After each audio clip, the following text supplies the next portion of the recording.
provided by George Foster.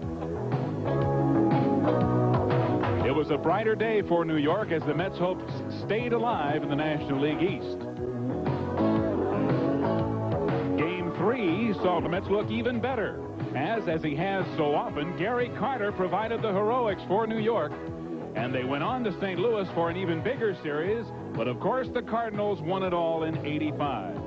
Well, this is 1986, and tonight, the Doctor opens the brand new season here at Pittsburgh Three River Stadium against the resurgent Pirates right here on WOR.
Baseball 86, brought to you by Budweiser, Beechwood Age for that clean, crisp taste. This Bud's for you. By Manufacturers Hanover Trust, we realize your potential. By Nissan, who invite you to test drive the all-new 1987 Nissan Sentra at your Nissan dealer now.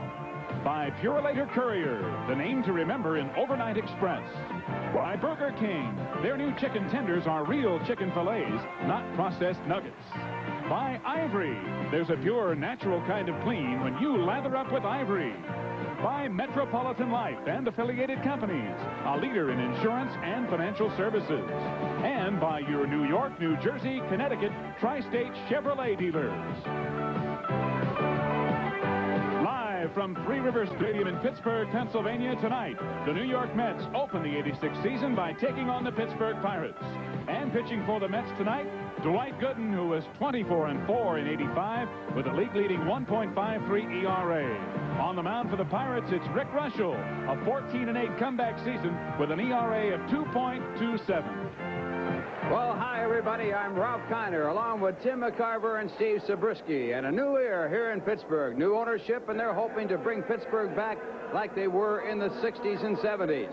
So Pittsburgh against the New York Mets. The Mets are playing their 25th opener. They have a record of 14-10 in home openers. They lost their first 8, then won 9 in a row. And the Pittsburgh Pirates are playing in their 100th opening game. They opened on the road for 60 years and then started playing some openers here at home. So it's baseball once again in the 1986 season.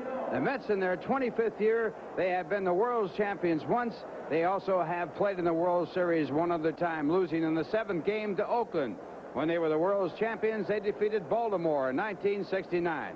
Right now, though, let's go down to Tim McCarver and his special guest.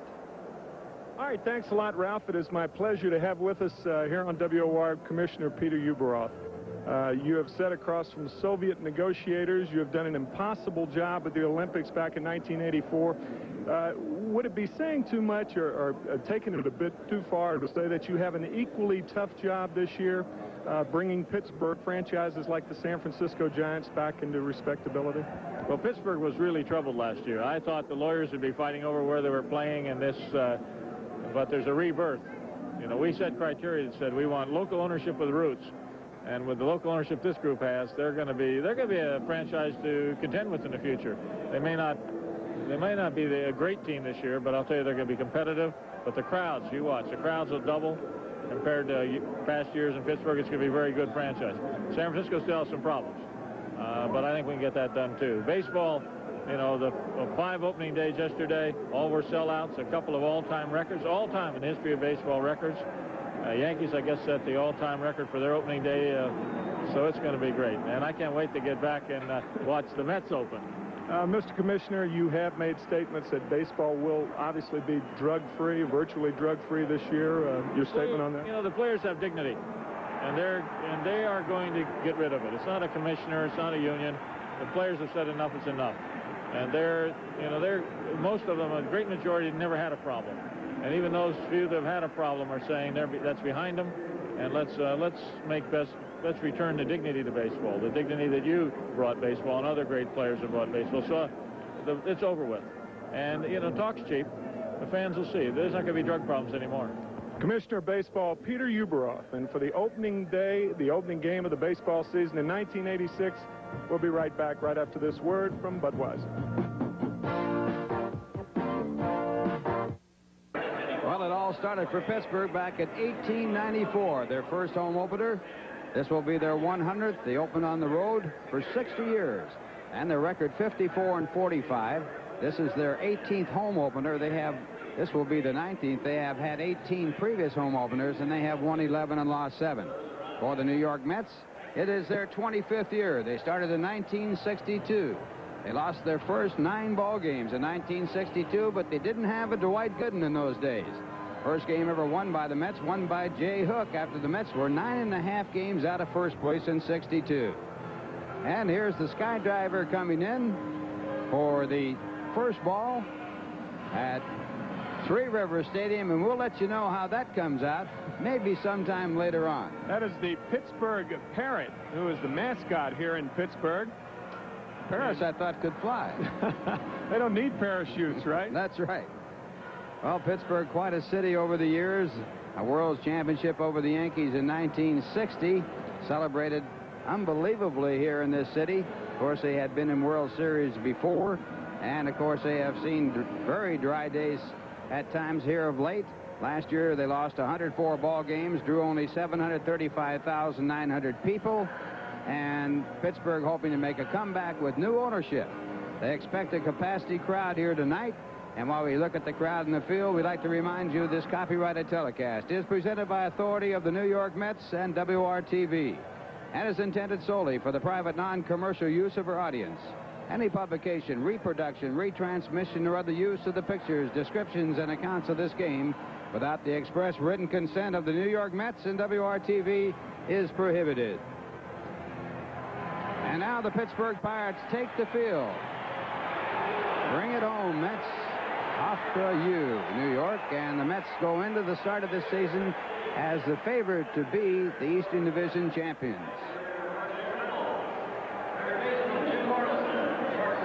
The umpires for this game, Bob Engel behind home plate, Jim Quick, the umpire at first base, Paul Runge, the umpire at second base, and Dave Pallone, the umpire at third.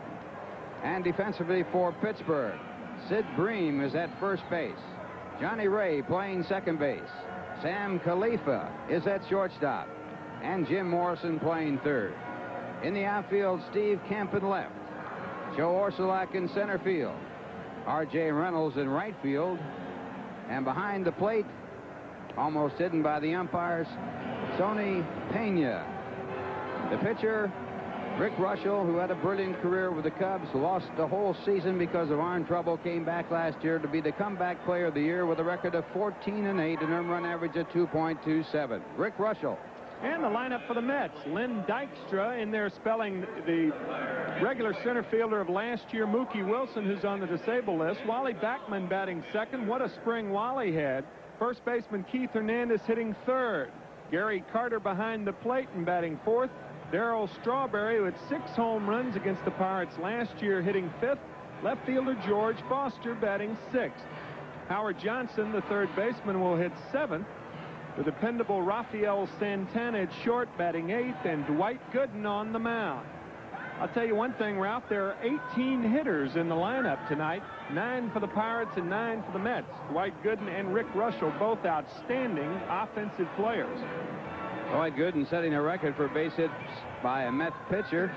He had 21 last year, and of course Russell has been a good hitter and an excellent fielder. Did not make an error all last season. Was the Gold Glove pitcher for fielding. And now we look at Len Dykstra to lead off. Dykstra, with 3 tenures with the Mets last year, ended up hitting .254 with 1 home run, 19 RBIs. The first pitch for the Mets, and it's a breaking ball for ball 1. Kind of interesting to see Russell throwing the first pitch of the 1986 season. That is not his best pitch. His best pitch is that, the sinker. Sinking fastball. He has an outstanding sinking fastball. He and his brother Paul combined to pitch the only shutout by brothers in Major League history. They beat the Dodgers 1-0. There again, the sinker.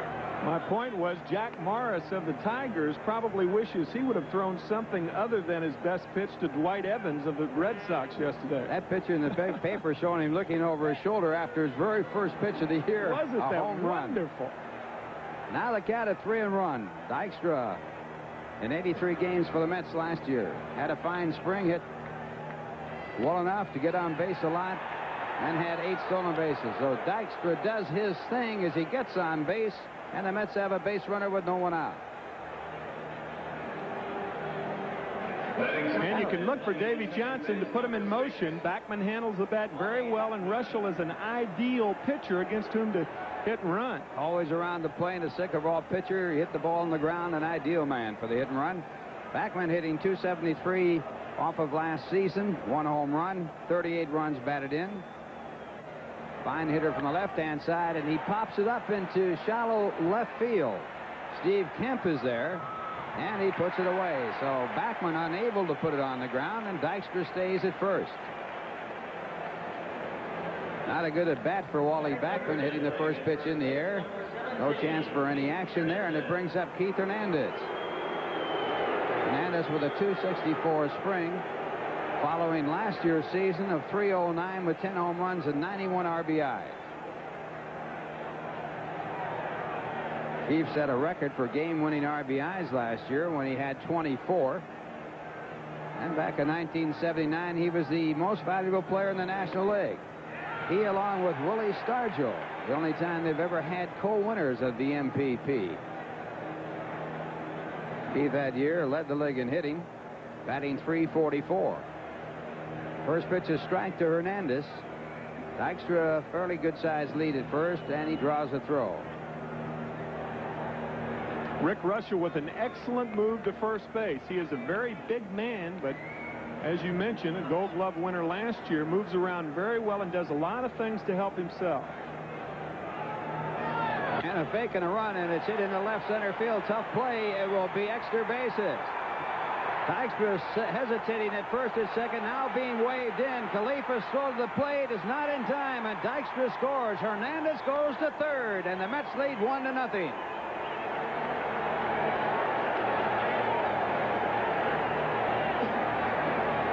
Outstanding base running by Keith Hernandez, going to third on the throw. And a good play by Buddy Harrelson, the third base coach. Right out of the chute, Bud. Makes a nice play by sending Dykstra. The Pirates execute well on the front end, but not on the back end. The low throw to Pena. Ball bounces out away from him, and that allows Hernandez to go to third base. Now watch the second hop.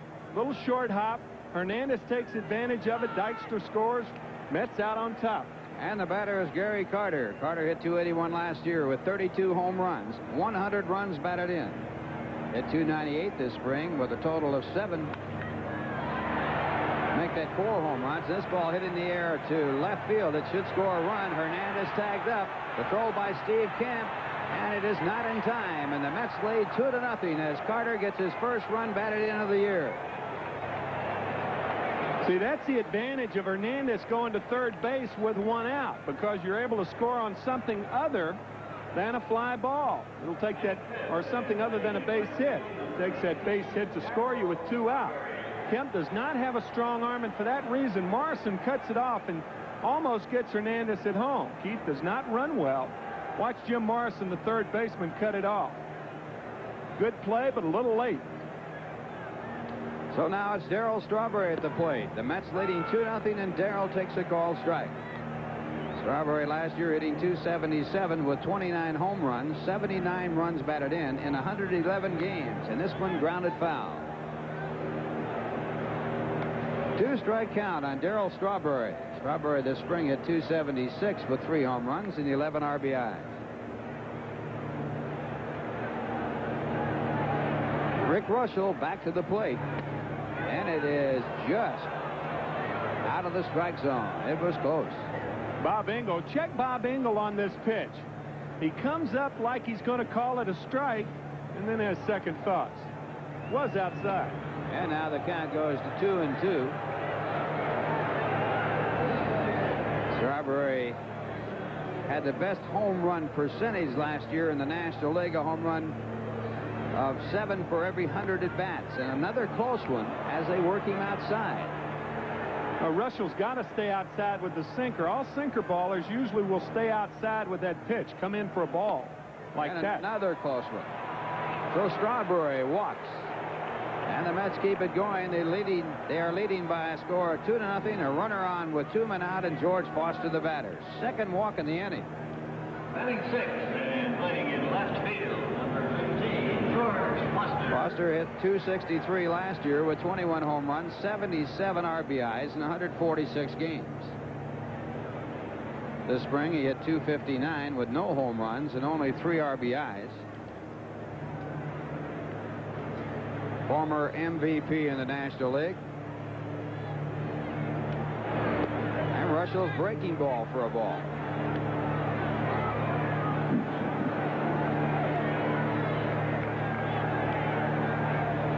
Rick Russell with 153 victories in his major league career.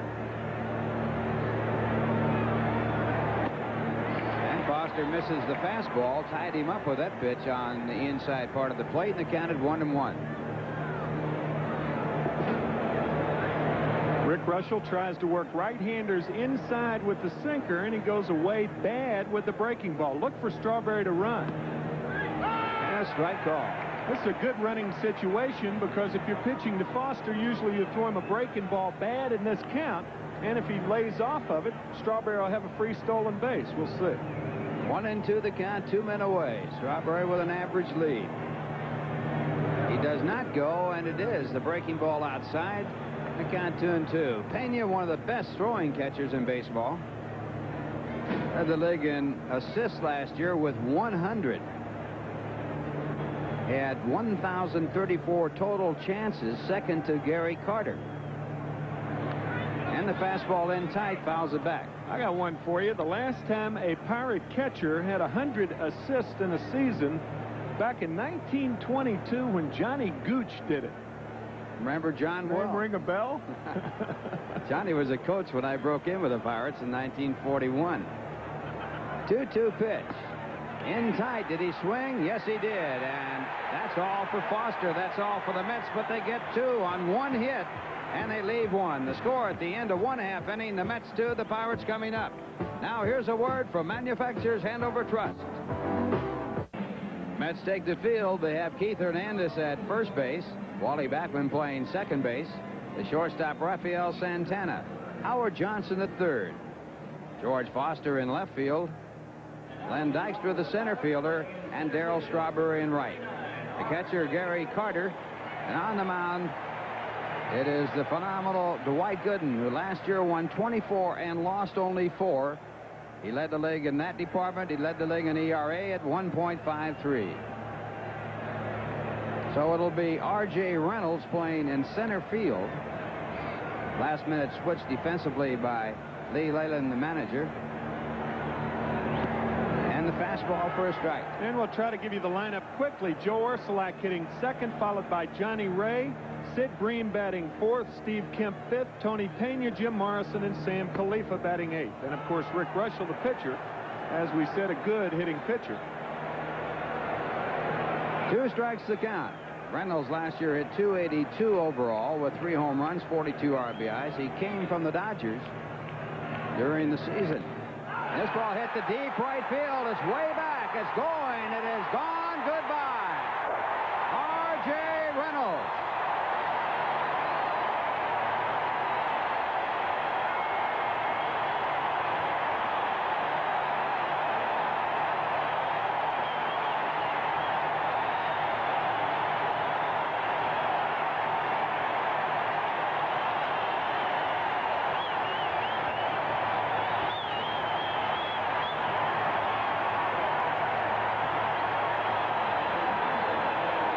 rejuvenated town of Pittsburgh and their ball team has something to be excited about. An 0-2 mistake by Gooden. Not with pitch selection, but in location. That ball right down Broadway. And Dwight Gooden is yet to throw a ball. And the crowd here certainly responding to the home run by R.J. Reynolds. The next batter is Joe Orsulak. And Joe hitting .300 last year to lead the National League rookies. Orsulak, no home runs, 21 RBIs, had a home run this spring against the Mets. His only home run in spring training. And the count now at 1 ball and 1 strike. That is the first home run hit off Dwight Gooden in 75 innings. And that, of course, goes back to last year. And the pitch is out of the glove, out of the strike zone. The count 2 balls and 1 strike. Last man to hit a home run off Gooden was Rick Shue of the Phillies back in the 4th inning at Shea Stadium on August 15th.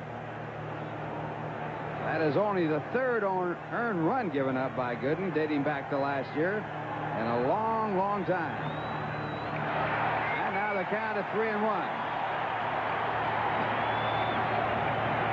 Gooden finished the season allowing only 2 earned runs in his last 56 innings pitched.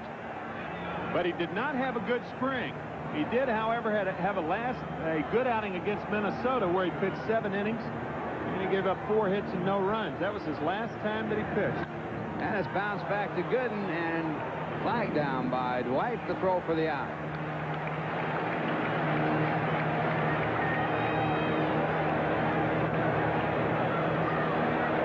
That'll bring up Johnny Ray, the toughest man in the National League to strike out last year. Had only 24 strikeouts in 652 official at-bats. That's 1 strikeout every 27 at-bats. Ray batted .274 last year with 7 home runs, and he grounds this one in the hole, and it's through for a base hit.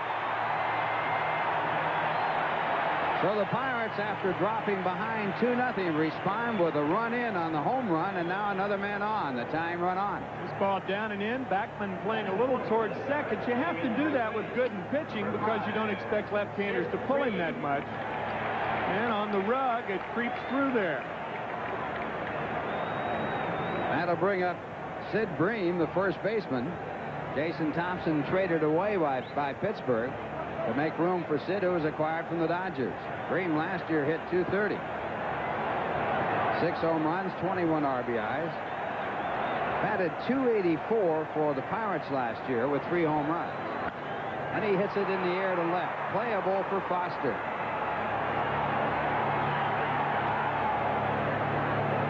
Johnny Ray way down to second, now easing back to first base. So 2 men away. Mets leading 2-1, and the batter will be Steve Kemp.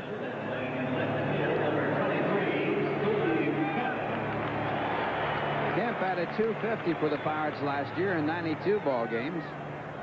His greatest year was at Detroit in 1976. Make that 79 when he batted .318 with 26 home runs, 105 RBIs. Steve had a terrible year last year. He was on the DL 3 times, and for that reason, he carried number 13 around with him last year, and he's changed to 23, hoping for better results. He has triskaidekaphobia then. Yep, the fear of the number 13. 1 strike to count. It's easy for you to say. Just found out that Frank Castle, the general manager of the New York Mets, was born on Friday the 13th, as Steve Zabriskie was. And there's a good fastball right there. That was the Hummer. That's a good riding fastball right around the letters. So it's 0-2 to Steve Kemp. Gooden led the major leagues in strikeouts last year with 268. He has not had one yet. Toss to first base. Gooden, who did not have a good move to first his rookie year, improved his mood so much last year that he is now considered very tough on the mound at picking runners off. Good running situation right here. 0-2 with 2 outs. And the pitch, strike 3 called, and Gooden gets his first strikeout of the year. In the inning, 1 run on 2 hits. The home run by R.J. Reynolds. 1 man left. The score at the end of 1, the Mets 2, the Pirates 1. Now here's a word from Nissan. Howard Johnson, the leadoff for the Mets. Top of the second, the Mets leading 2-1. Johnson, a .242 hitter last season with 11 home runs and 46 RBIs. And Rick Russell misses on the outside. Johnson, the 78th man to play third base for the New York Mets in their 24-year history. And this one popped up behind home. Playable for Tony Pena, and Johnson fouls out. So one away. Well, there he is again. The Parrot has landed. It took him a long time to get down. Now check his headgear when he hits the turf. I will show you that later. You're jumping the gun there. All right, that'll bring up Rafael Santana. Santana, a .257 batter in '85. 1 home run, 29 RBIs. And he hits this one deep to left field. If it's fair, it's gone, but it is a foul ball.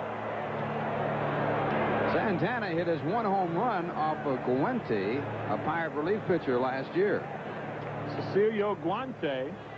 Here we go. Now the Parrot has landed. Now check his headgear. Whoa. Lost his head.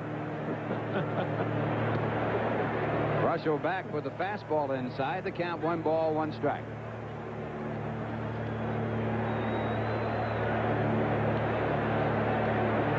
And the slider punched to the right side just by Bill Robinson, the first base coach. And Russell with a count of 1-2. See Steve or Joe Arcelak in right field playing very shallow, and that's what you have to do with Santana. Does not drive the ball to right field, especially with 2 strikes. And the slider again, the count 2 balls and 2 strikes. Santana played 154 games last season for the Mets, a fine defensive shortstop. And the sinker, strike 3. So Russell gets his 2nd strikeout of the game. Well, this is a nasty pitch right here. See the little tail on the end? What it does, it may have been a little outside, but when a catcher's sitting like that, you deserve those pitches, and Rick certainly deserved that one. That was a nasty fastball. And it brings up Dwight Gooden. Gooden with 21 hits last year to lead the Met pitchers, and he gets a breaking ball for strike 1. Gooden with a home run, his first Major League home run against the Pirates last year. It was off of a Rick, but it was Rick Roden. That puts the count at strike 2. Hit a 3-run homer against Rick Roden, who will not be starting in this Mets series. Ron Darling goes against Larry McWilliams Thursday night after an off day tomorrow. And the breaking ball. Good slider, strike 3. So the Mets go in order. The score at the end of 1.5. The Mets 2, the Pirates 1. Now here's a word from Budweiser. Played in 4 decades of baseball in the major leagues, Tim McCarver. And the batter Tony Pena leading off, batting .249, or he batted .249 last year with 10 home runs. Tony Pena, always a great matchup when you see Pena against Gooden. Because of that. Boy, he is a free swinger all the way. Watch this action here. Fastball against a hard swinging catcher. And that bat flying all over the place. He racks it up against his back. And won series, he broke 10 bats in a 3-game series. 0-1 to Tony Pena. Mets up 2-1, bottom of 2. Fastball inside, 1-1. A veritable litany of records that this young man will break before he is through pitching. Obviously, if he stays healthy. Good fastball, 1-2. Became the youngest pitcher to start and win a ball game last year. Started at the age and won at the age of 20 years, 4 months and 24 days. Ground ball toward third. Howard Johnson on the high hop. Easy play, 1 out. The New York Rangers face off against the Philadelphia Flyers in exciting playoff action tomorrow night at 7:30. And immediately following, don't miss the special of news, 9 at 10:30. Here's a swing of Pena. And that bat going around his head. Boy, does he take a cut. Takes such a healthy cut. He pulled a rib cage muscle this spring. Was out for a week. Jim Morrison takes a curveball for a strike. Jim makes his home in the spring training headquarters of the Pirates down in Bradenton, Florida. Came to the Pirates back in '82 for pitcher Eddie Solomon from the Chicago White Sox. Tell you one thing, Dwight Gooden is throwing strikes tonight. Right here, the fastball, and he has something on it. He's over 90 with that one. Perfect spot.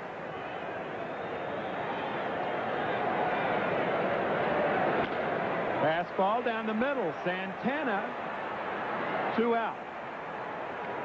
Raphael with that time throw to first. He's one of the few that will time it over there, not putting anything extra on it, knowing you can get his man with a soft toss. A lot of finesse. And the strong arm shortstop of the Pirates, Sammy Khalifa, the batter. Sammy batting .238 for the Pirates last year. He did have 4 home runs, so he's got some pop. Grounded up the middle. Again, Santana. And an easy inning for Doc Gooden. Pirates go in order. 5 in a row retired by Gooden. And after 2, it's the Mets 2 and the Pirates 1. We'll go to the 3rd after this word from Piruleta Courier. Len Dykstra lifts the first pitch to left fielder Steve Kemp. Leading off the 3rd inning, so 1 pitch, 1 out. Rick Russell loves to work fast. Very, very quick worker. So with 1 out, the batter Wally Backman. Mets lead it 2-1 with 1 out here in the 3rd inning. Backman flied to left his first time up. The Mets with 2 runs in the top of the 1st, an RBI double by Hernandez and a sacrifice fly by Gary Carter. And then in the bottom of the 1st on an 0-2 pitch, R.J. Reynolds hit a home run off Dwight Gooden. 0-1. That home run by Reynolds, the first ever hit off Dwight Gooden. The only other extra base hit by a Pirate, as Gooden compiled a 4-0 record against Pittsburgh, a double by Lee Lacy. This one just misses inside, 1-1. Backman led the Mets with a .377 average this spring. He had a marvelous spring. Nitty-gritty and competitive. 2-1.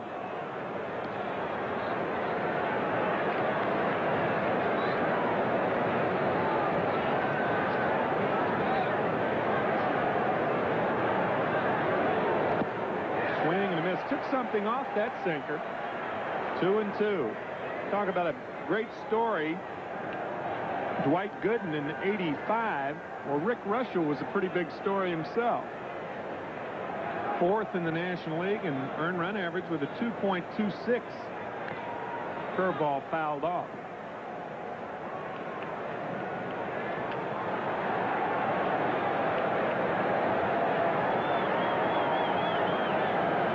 Backman's counterpart, Tim Tuffle, had a fine spring. They're going to split second base. Tuffle hit .353.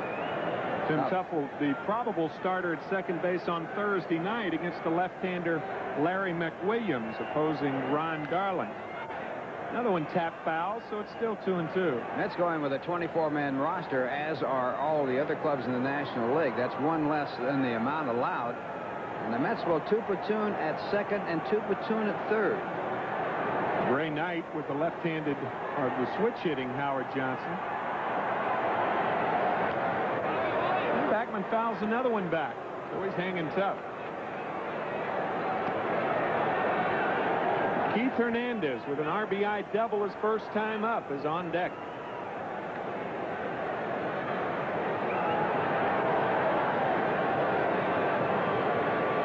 Outfield shifted toward left.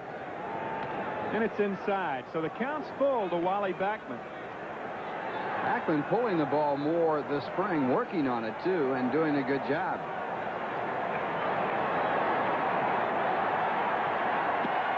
Ball is outside. Now you talk about a good at bat. The count was 1-2 to Backman. He fouled a couple off. Ball 2, fouled a couple more off. Ball 3. And then he got the walk. This is what happened in Hernandez's first at bat. Keith Hernandez with Len Dykstra on at first base, drills it up the alley in left center field. Dykstra, a fine bit of base running, comes in to score, and Hernandez, a better effort by going on to third. And Hernandez came in to score on the sac fly by Carter to give the Mets a 2-0 lead. Pirates got one back on the home run by R.J. Reynolds. Good hit-and-run situation here. Remember, on a hit-and-run situation, you do not have to have a good jump at first. So it's imperative you not get picked off if the hit-and-run is indeed in effect. Not running, and Hernandez takes high. Hernandez checking Buddy Harrelson at third. Whenever a third base coach looks away like that nonchalantly, that used to be a catcher's sign to pitch out.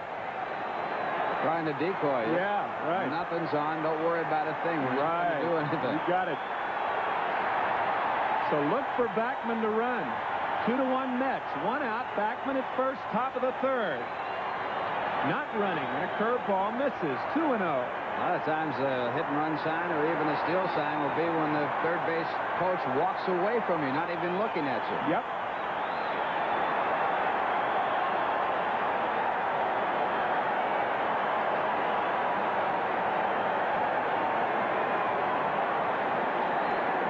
We talked about this many times over the years. This, in our opinion, is not a good hit-and-run situation because the count is 2-0, and for the most part, a hitter has a free swing. We'll see what Davy Johnson does. Backman not running, and the ball a high strike, and Hernandez took it for a strike. 2-1. A good hitter like Keith Hernandez, when he has a count in his favor, will set for a pitch, look for it in a certain zone. If he doesn't get it there, he'll take it whether it's a strike or ball.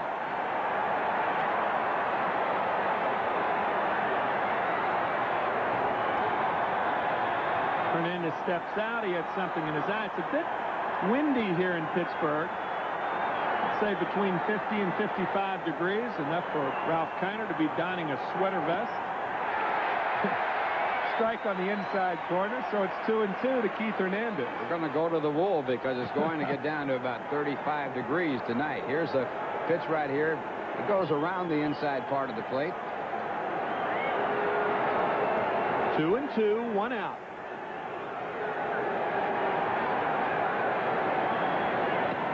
Fastball is high. You can bet your house Backman will be going on this pitch. And your condo down in Florida. That's right. These things are not easy to get rid of nowadays. I understand there's a joke going around.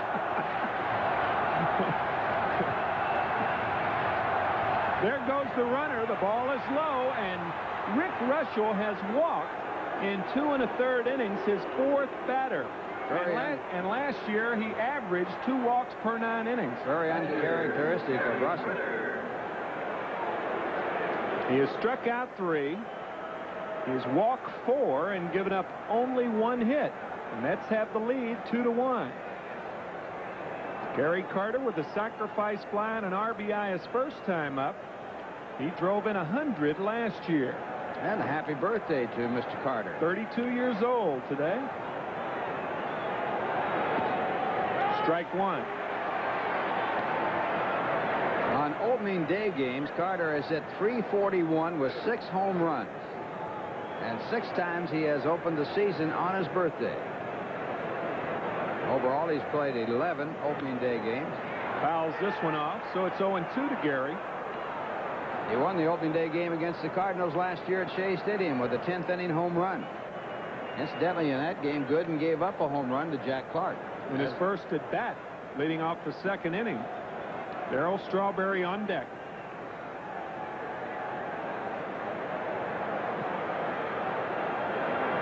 Oh, good pitch.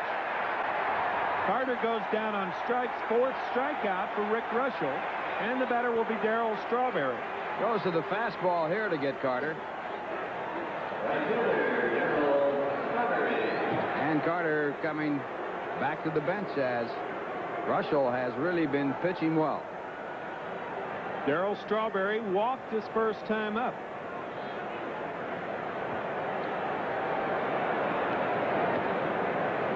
One and 0. Strawberry with 29 home runs last year, 22 in the second half of the season.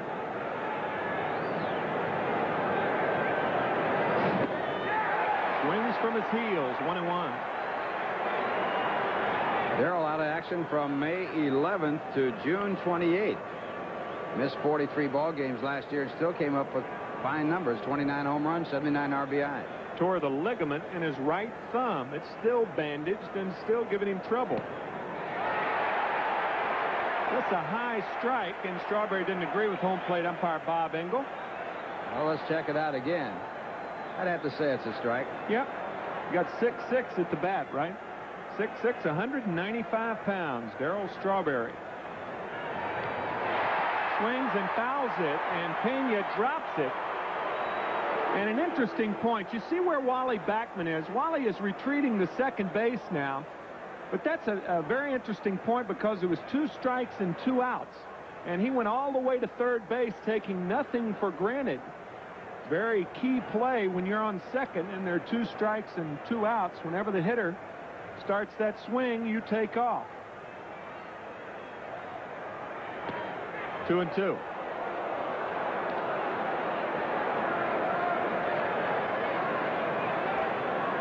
You're at the ballpark at Shea next week and you see Buddy Harrelson going 2-2 with 2 strikes and 2 outs. You know what he's telling that runner at second. Foster on deck. So the runners will be off. 3-2 to Darrell Strawberry. Backman at second, Hernandez at first. 2-1 Met lead here in the third.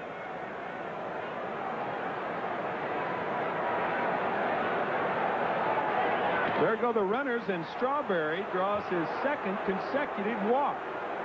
All 3 runners on base are due to the wildness and uncharacteristic wildness, as you said, Ralph, of Rick Russell. Russell pitching extremely carefully to Darrell Strawberry, and the one thing that can cure pitchers from being so careful on Strawberry would be the hitter behind him. They'd rather take their chances with Foster than Strawberry. Foster struck out his first time up. Russell winding with the bases loaded. Curveball is outside.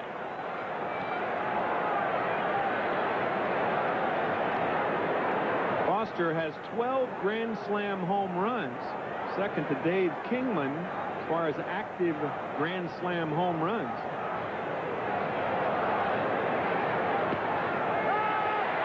And he takes a strike, 1-1. That was his pitch right there. Bases loaded. Backman at third, Hernandez at second, and Strawberry at first.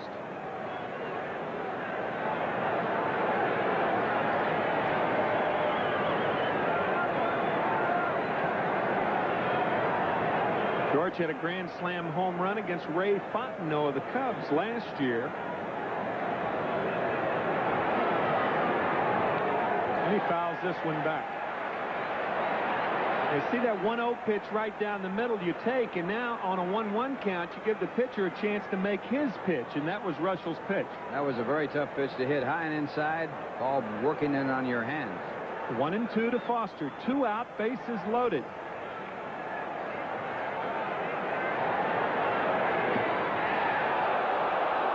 Breaking ball backs up on the inside part, and that could very easily have been a big mistake. 2-2. If it had been out over the plate a little more, it would have been an ideal pitch to hit.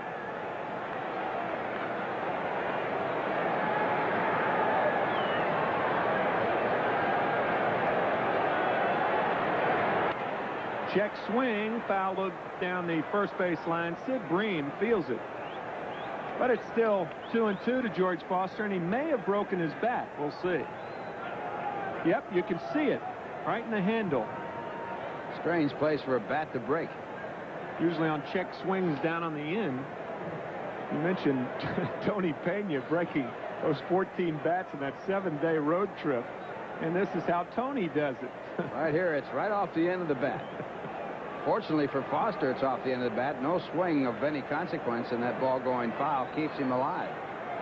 So the base is still loaded. 2-1. New York leads.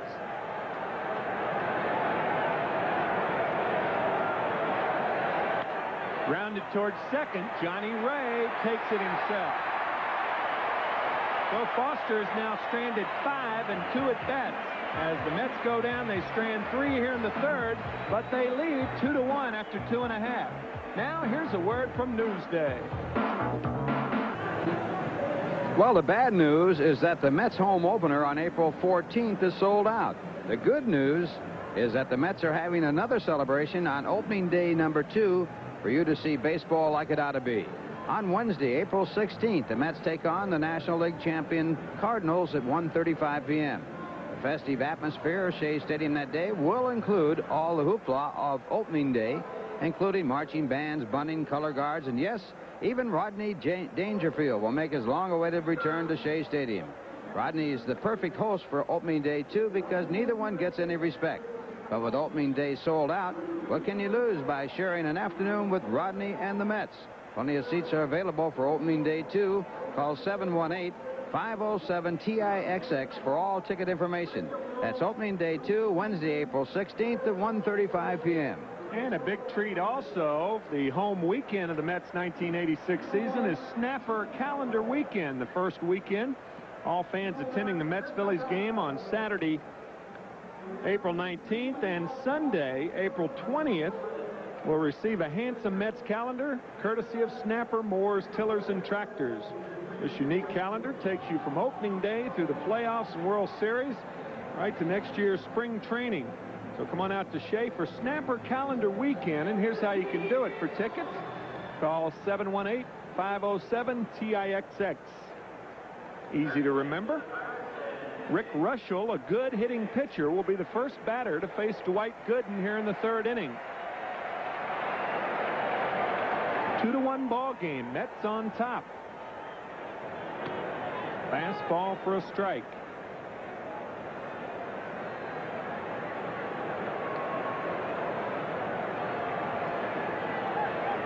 Good curveball, and Gooden tried to barehand it. Well, I'll tell you, all sorts of red lights go off in Davy Johnson and Mel Stottlemyre's mind when they see Dwight Gooden going after that. Woo. Well, he sticks that hand out, and I think at the last second he sort of thinks, well, I better get it back in. But he doesn't, but Santana backs up the play. You know, there's a lot more Met action to come, so open up a cold Budweiser and get ready with a clean, crisp taste that only comes from Beechwood Aging. Hey, this Bud's for you. Dwight Gooden, by reaching for balls like that, might have that finger opened up instead of a Budweiser. Here's R.J. Reynolds. He homered his first time up on an 0-2 pitch. Nicknamed Shoes by his Dodger teammates. He left them in the first inning. What a jug that was. 0-2 again to Reynolds.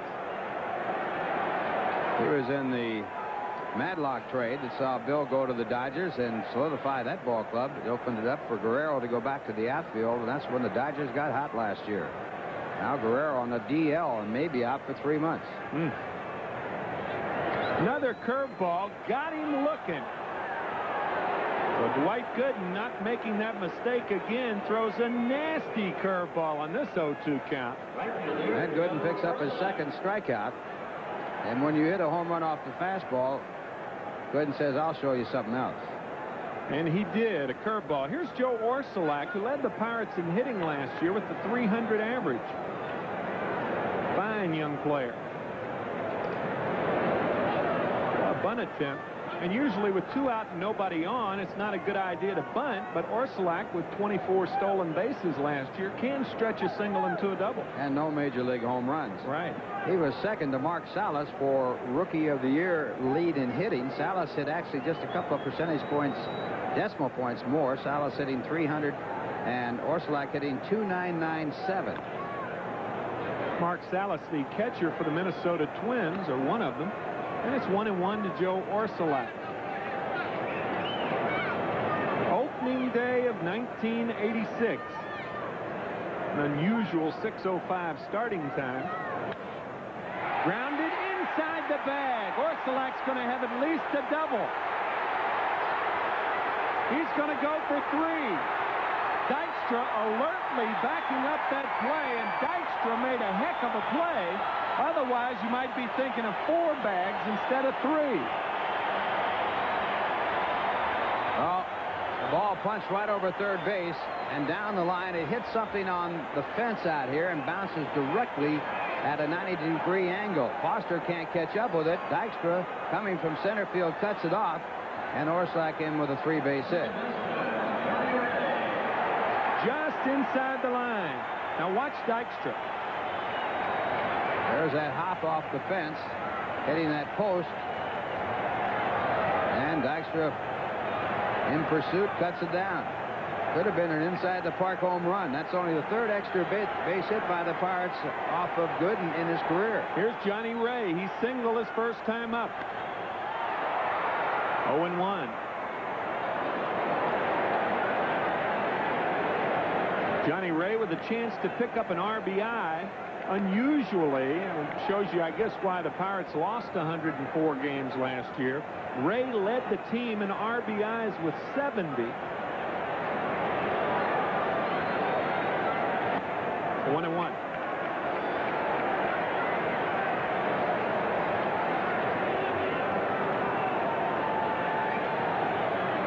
Johnny Ray from Choteau, Oklahoma.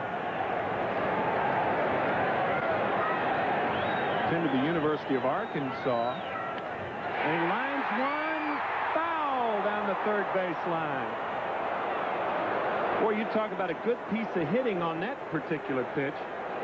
This ball, a curveball outside, and Ray, a tough man to strike out, the toughest in the National League, gets a lot of it, but it is just foul. He's a fine hitter left-handed and not quite as good right-handed, but he can hit left-handed.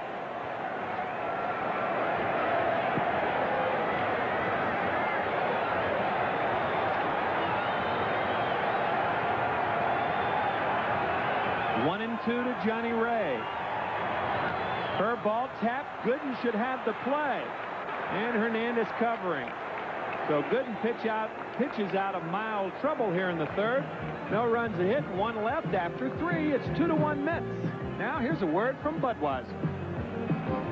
Innings, a song that I'm sure Glenn Miller is sorry he didn't record. I Want to Bop With You Baby was played here in Pittsburgh. A very festive evening. And bopping in for the play-by-play, Steve Zabriskie. Thank you, Timmy, and hi, everybody. It's Howard Johnson to lead off, and he hits the first pitch high in the air to left field. Steve Kemp puts it away, and very quickly, one away. A lot of first ball hitting going on here so far tonight. And the batter will be Rafael Santana. Santana looked at a called third strike his first time up. One of 4 recorded by Rick Russell so far, who has pitched very well.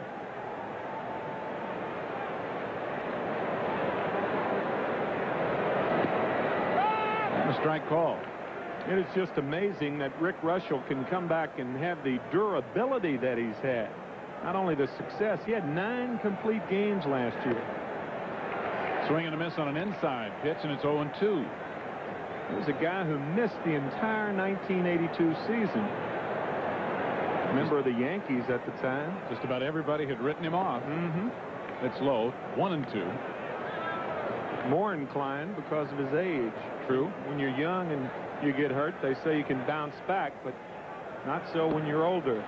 And strike 3 called again. Santana looks at a called third strike for the second consecutive at bat, and Russell has struck out 5. Rafi gives up on this pitch. You see the front side leave, and now he just freezes on that breaking ball. Upset with himself. 2 out, nobody on for the doctor, Dwight Gooden, who had predicted that he would hit a home run today. That's right, he did. In fact, he has a bet with one of the New York writers, Marty Noble of Newsday. Right. Marty will have to shave off his beard if the doctor hits one out.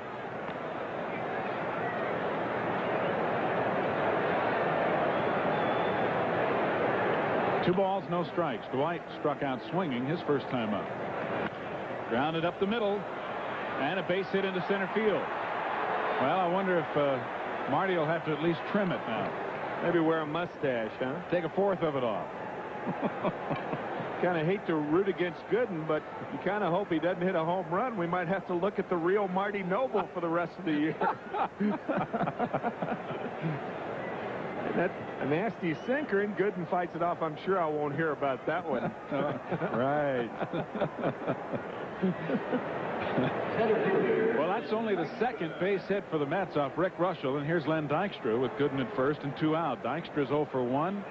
He walked and scored in the first and flied deep down the left field line in the third.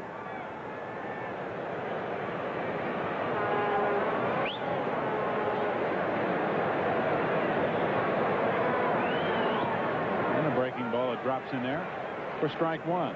Tell you, Gooden can run, and I know you don't want to send your Cy Young Award-winning pitcher, but I wouldn't allow anybody to play behind me like that. I'll tell you, Bob Gibson will take off. He stole 9 bases in 1967 with the Cardinals.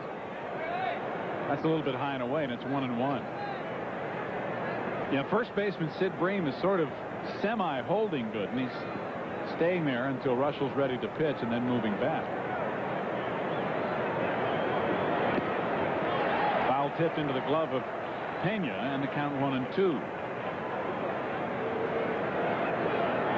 Dykstra led the Mets in stolen bases this spring, successful in 8 of 11 attempts. Last year he stole 15 while with New York.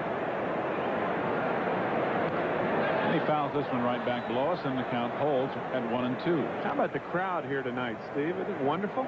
This is a rare sight in this city. They usually do draw quite well on opening day. Opening days have been a traditionally big day here, but it's really tapered off after that the last few seasons, to say the least. So it'll be interesting to see what it's like on Thursday. Nice play by Pena on a ball in the dirt. It's 2-2. Well, Bill Webb and Ralph Kiner and I drove over in the cab today. It was a very warm banner that we saw. A fellow standing with the banner reading, "I need tickets." I've never seen that here at Three Rivers. No. Or at Forbes Field, for that matter. That'll take a picture of that one. 2-2 to Dykstra. Well hit to center field, and Reynolds, who was shaded way over in left center, has a long way to go, but he gets there. And the inning is over. A hit and 1 left in the 4th for New York, and in the middle of the 4th, the Mets lead the Pirates 2-1, and we're back after this for Burger King. Dwight Gooden working with a 2-1 lead here as we go to the bottom half of the 4th inning. Steve Zabriskie along with Tim McCarver and Ralph Kiner coming to you on opening day 1986, as far as the Mets and Pirates are concerned, at least. Sid Bream will lead it off. Steve Kemp and Tony Pena to follow. Bream flied to left his first time up.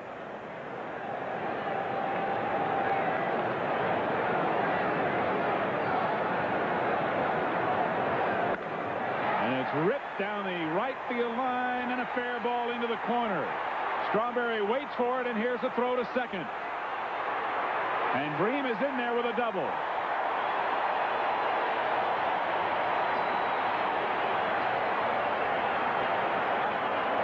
Tell you what, from the naked eye, I think if Santana had stayed on second base, I think the throw was strong enough to possibly get Sid Bream. We'll see. See how he's going out? You don't go out to get the ball. The ball will get to you quicker than going out and catching it and trying to bring it back. Had he stayed on the bag, it's similar. We used to say that to second baseman and shortstop. Watch Santana go out, get the ball, stay on the bag, and I think you got Bream. I agree. You cannot bring that ball as back as fast as it's traveling. 4th hit for the Pirates. 3 of them have been for extra bases. Steve Kemp fouls one back for strike 1. Kemp looked at a called 3rd strike to end the 1st inning. Of course, Santana, in fairness to him, is protecting that left wrist of his where he got a short hop off of the heel of his hand the other day. So that's certainly understandable, but unless the ball is tailing from a second baseman or shortstop, they ought to stay on the bag. Don't go out and meet the ball. Same as a catcher guarding home plate. You go out and get the ball, then you vacate the home plate. You don't protect the plate, and usually a runner score as a result. You give up your advantage as Santana mad enough to fight the balloon.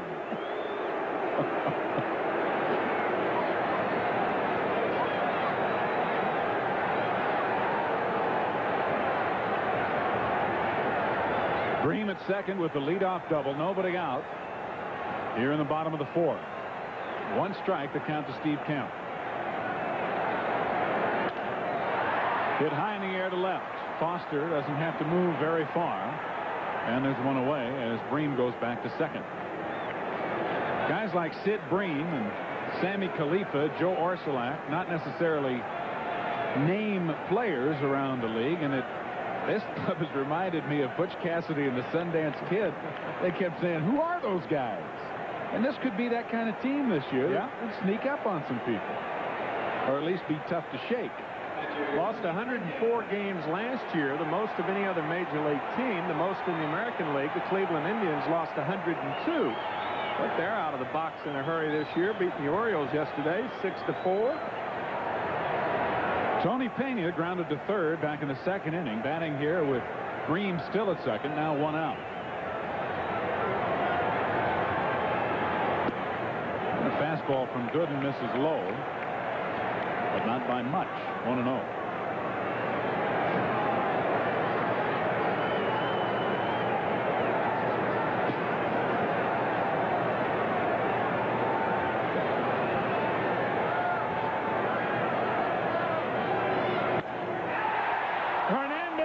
Great play of the line drive will flip to Santana for the double play, and the inning is over.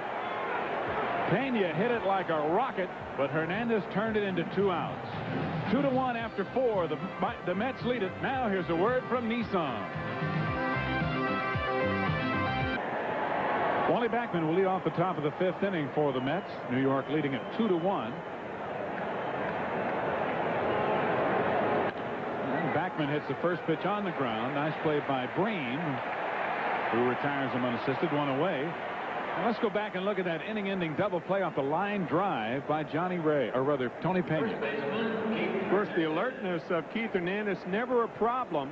Didn't have to jump for that ball, but Breen understandably off of second base and an easy 3-6 double play. And on cue, Keith. Hernandez has doubled in a run, scored a run himself, and walked. 1 out, nobody on. Popped up into short center field. Reynolds coming on and calling for it. And RJ squeezes it. They're 2 away. The pitch that Russell just threw to Hernandez, a lot of hitters will come back. Of course, Keith's not one of them, but they'll say he took something off of that pitch. Well, that's not always the case. What a pitcher will do, he'll choke a ball occasionally and throw what he's thinking is going to be the fastball, and it's just enough off of it to get a guy like Hernandez to throw him off stride. Gary Carter, the hitter, and he hits one right back up the middle, knocked down by Russell, who then throws him out, and the inning is over. So Russell continues to impress as he retires the Mets in order here in the 5th inning. After 4.5, still 2-1 New York. Now here's a word from R.C. Cola. Thursday night at 7, it's an early edition of News 9 Primetime with the latest in news, weather, and sports, immediately followed by the Mets against the Pirates at 7:30 right here on Channel 9. Well, we're going to the bottom half of the 5th inning with the Mets leading Pittsburgh 2-1. And coming back in to call it for you, here's Tim McCarver. Jim Morrison, the batter, he grounded to short his first time up. It's a 2-1 ball game. 4 hits for Pittsburgh and 2 for the Mets. And the Pittsburgh Pirates have hit for the cycle so far tonight. That's right. Their 4 hits have been a single, double, triple, and home run. Curve ball outside. Gooden gave up a leadoff homer to R.J. Reynolds in the bottom of the first after the Mets had taken the lead with an RBI double by Hernandez in the top of the first and a sacrifice fly by Gary Carter. 1-0. Tried to hold up, went too far. 1-1 to Jim Morrison. Originally a product of the Philadelphia Phillies. He's a good little ball player. He had a good spring, too. He had 349 with 11 RBIs. Actually won the third base job. Played behind, of course, Bill Madlock. Has several years filling in for Mad Dog. Tommy Lasorda has changed Madlock's name, I understand. Yeah, he's now Glad Dog. 2-2 to Morrison. Happy to be in Dodger Stadium. And being Dodger blue. There's some guys clad in blue that are very happy. One of them, Tim Tuffle, from Greenwich, Connecticut. He is 4th from the right. Sid Fernandez in there. Ball hit fairly well to left, but George Foster's there. 1 out. Now here's what's happening elsewhere in the National League. The Expos at Atlanta. The Cubs will be at St. Louis. The Giants at Houston, and San Diego at Los Angeles for the second game for those 2 clubs. And Sammy Khalifa, the batter. Slick fielding shortstop of the Pirates.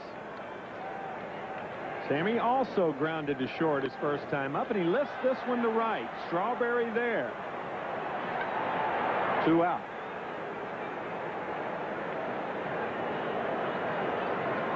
The other trouble that Gooden has been in during this game, a 2-out triple by Joe Orsulak in the third, and a leadoff double by Sid Bream, but the excellent double play turned by Hernandez to Santana.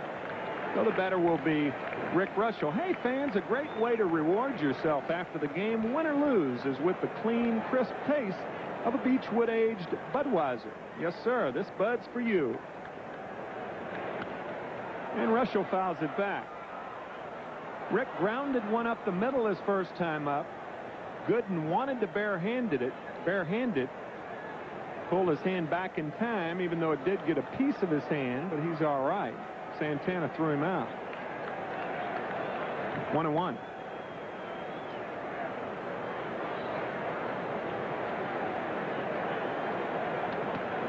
Curveball is high. 2-1 to Rick Russell. Russell for his career is 10-19 against the New York Mets, but it should be pointed out that most of those seasons were with Chicago when the Cubs did not have good ball clubs. Ground ball again up the middle. Santana on a nice play throws him out. 3 up, 3 down here in the 5th inning. And after 5, it's 2-1 New York. We go to the 6th after this word from Budweiser. Well, in the American League today, the Yankees open at home with a 4-2 victory over Kansas City. Elsewhere, Toronto will be at Texas, California at Seattle, and Minnesota at Oakland. Many opening days. And the commissioner, whom I had the pleasure of interviewing before the game, told me it was the largest home crowd ever as Strawberry rips one to left center. He's going to have at least a double. Darryl Strawberry into second. He has been on base 3 straight times. We'll get to that Yankee story and the commissioner's words right after this replay. Well, Darryl going with the pitch, not trying to do too much with it, and just gets it over the top of Sammy Khalifa's glove. And Darryl cruises into second. What a swing he has, huh? Still, even though he was fully extended and out in front a little bit, able to generate so much power the other way. Never been a question about that. Nor George Foster. As he lifts one to right, this could be trouble. Orsulak a long way, and it's over his head. Foster's liable to have a triple. And there he goes to third. He's going to be out at third. Strawberry scores. Foster thrown out at third on a good recovery by Orsulak. And the Mets lead it 3-1. Well, George just pops this ball up. Orsulak, who was shading him towards center field, had a long way to go. And, of course, on the artificial surface, you know that ball is going to take off. Strawberry actually was prepared to tag up and go to third. And George, trying to stretch it to a triple, is thrown out. Orsulak recovers and hits the cutoff man, which is the key right here. And a great play by Johnny Ray, because he short-hopped him a little bit. And Ray came up with it to get it to Morrison in time. This is one of those oh-no jobs. All you can do is turn and go get it, and Orsulak hustled enough, and Ray made a great relay to throw a Foster out. Or Khalifa, I should say, making the relay. And it's 1-1 to Howard Johnson. So Foster has a bloop double for an RBI. And Strawberry scoring. The Mets lead it 3-1. It's 2-1 on Howard Johnson. Top of the 6th inning, 1 out. 3-1. What I was going to say about what the commissioner said, he said it was the largest opening day crowd in New York Yankee history. And that is a long and storied history. Indeed it is. Ripped inside the first base line and fielded by the right field ball girl. So I guess this is a community effort here in Pittsburgh, right? Well, you know, these girls are called the Pirettes, And they had been absent here at Three River Stadium for a while. It's a thing they used to have with ball girls. They did away with it for a couple of years. And this is her first game. And apparently, she wasn't sure. Yeah, but you don't pirate everything, right? I mean, the reason that Pittsburgh, and Davy Johnson is out to talk. Now, in the umpire's judgment, if they think Johnson could have gotten a triple on the play, I think they could have given it to him. Certainly, if a runner was at first base and they thought the runner may have scored, they could give him home. Davy arguing that. That's a good argument, but he says, all right. Speaking to Paul Runge. Worth taking a shot. I was going to say, here in Pittsburgh, the reason that the Pirates are called Pirates was because they pirated players. And back in the 1890s, now that young lady obviously embarrassed. But Howard Johnson isn't. However, George Foster may be. Well, good point. Making the first out at third base is not good strategy, and even though Orsulak, to George's credit, or not to his credit, but in fairness to George, Orsulak did make a very, very good recovery down there. Bob walked the right-hander, Pat Clements the left-hander. But nonetheless, it was a bad base running play by George. Had he been on second, of course, he would have scored on Johnson's hit. I thought the most unusual part about it was when the ball girl came up with the ball, it looked as if she was ready to make a throw. Yeah, she was ready to hit the cutoff man once she hold him to a single. Try to cut Hojo down. Santana has K'd twice. And a fastball misses outside. So it's 1-0 to Rafael Santana. 3 straight extra base hits here in the 6th inning. Have played it only 1 run. Figure that one out.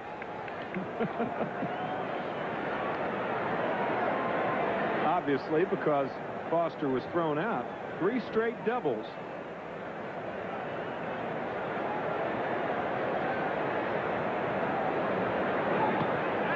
And a fastball high, so it's 3-0. Russell has already walked 5, while giving up only 52 bases on balls in 194 innings last year. And on cue, Bill Webb flashes to Dwight Gooden, who gave up only 68 walks last year.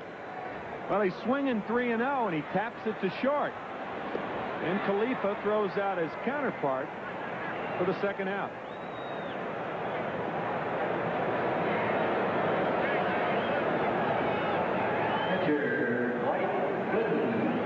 So Dwight Gooden, the batter. Dwight singled his last time up. And he's also struck out. Gooden has, beg your pardon, Russell has 5 strikeouts, and he's also walked 5, as we said.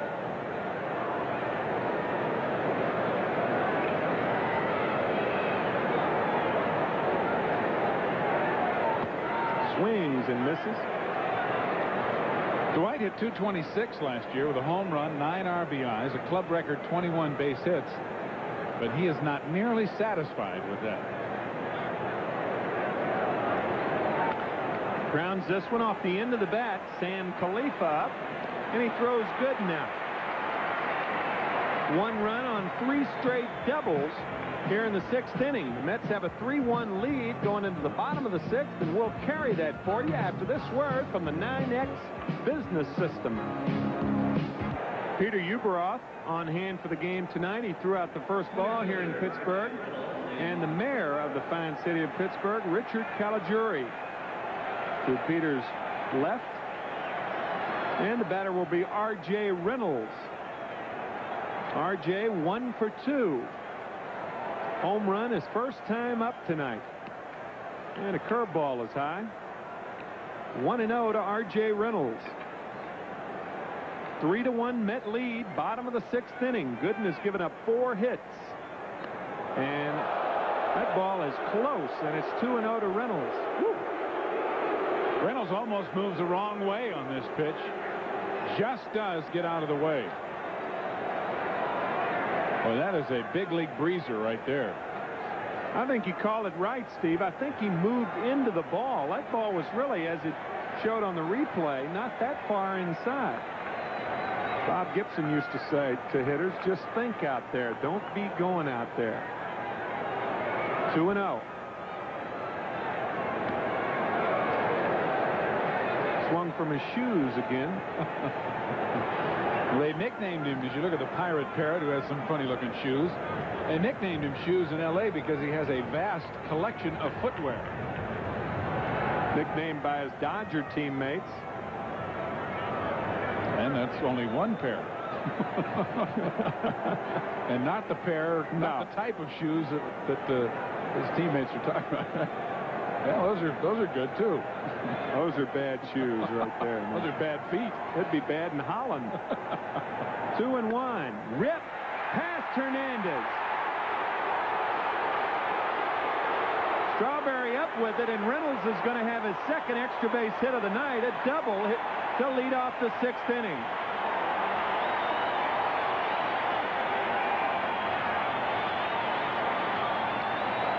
Well, Dwight had struck him out on a curveball back in the 3rd inning. After the leadoff home run that Reynolds hit in the 1st, he just took this pitch right down the line. Hernandez looked to have gotten a glove on that ball. It might have just ticked his glove. So the Pirates now have 5 hits and 4 extra base hits. Joe Orsulak, the batter. He tripled his last time up. He is a threat to bunt. He can fly.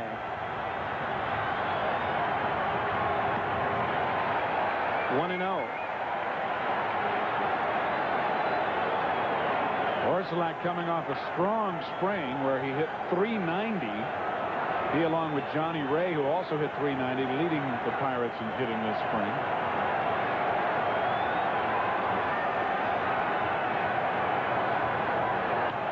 Grounded towards second. Wally Backman to Hernandez. 1 away. On the play, Reynolds moves to third. And with 1 out, the batter will be Johnny Ray.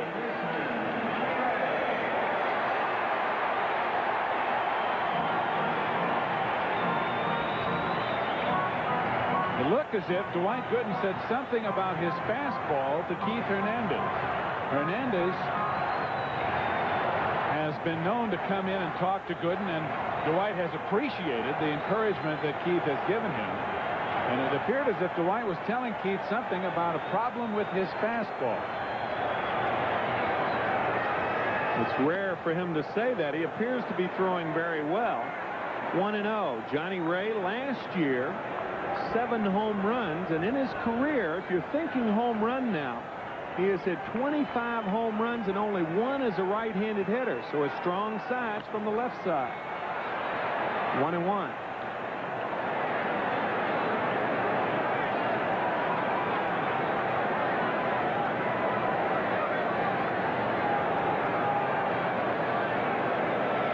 In last year's opener against the Cardinals at Shea, Gooden had a no decision starting against Joaquin Andujar. Ralph mentioned earlier the Cardinals won that, or the Mets won that game 6-5 in 10 innings. Gooden worked 6 innings in that game. Almost got away from Carter. That's where your pass balls come, Steve. It's not the balls really around the ankles. It's that ball that takes off right here. Gary just did get up there and almost, in fact, went too high, which you have a tendency to do when you see that ball start to sail. Curveball, grounded to short. Reynolds scores, but Ray's out for an RBI, and it's now a 3-2 ball game. And you simply have to play your infield back in that situation. That's the big difference between a 1-run and a 2-run lead. That extra run makes all the difference in the world. Had the infield been in, that might have been a base hit into center field. The run would have scored anyway. And the batter, Sid Bream, he's 1 for 2 with a double his last time up.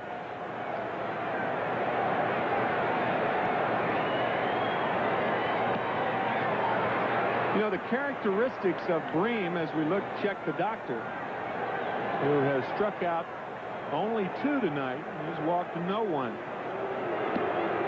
I was saying the characteristics of Bream, they traded Jason Thompson to Montreal to make way for Bream, and Bream reminds me a lot of Jason Thompson. With the swing, he's got that sweeping swing. Just like that.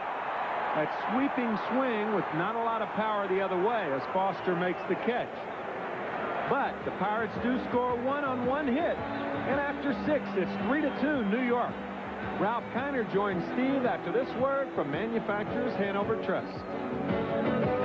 It's back-to-back sports competition Thursday night at 7:30 when the Mets take on the Pittsburgh Pirates right here on Channel 9, immediately followed by New York Rangers playoff hockey action. Be with us Thursday night here on Channel 9. Pat Clements, the new pitcher for the Pirates, and back in to call the action for you, Ralph Kiner. Clements taking over for Rick Rush, who will work the first 6 innings, giving up a total of 3 runs on 5 hits. Striking out 5 while walking 5. And it's Len Dykstra to lead off in the first pitch, ball 1. Dykstra 0 for 2 in the game. He walked and scored in the first. Driven in by Keith Hernandez. Keith with a 2-base hit to left center field.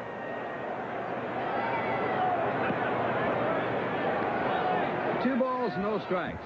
In the bullpen for the Mets, Ed Lynch, the right-hander nearest you, and Bruce Bereni, the right-hander near the wall. And Clements misses low in the count, 3-0.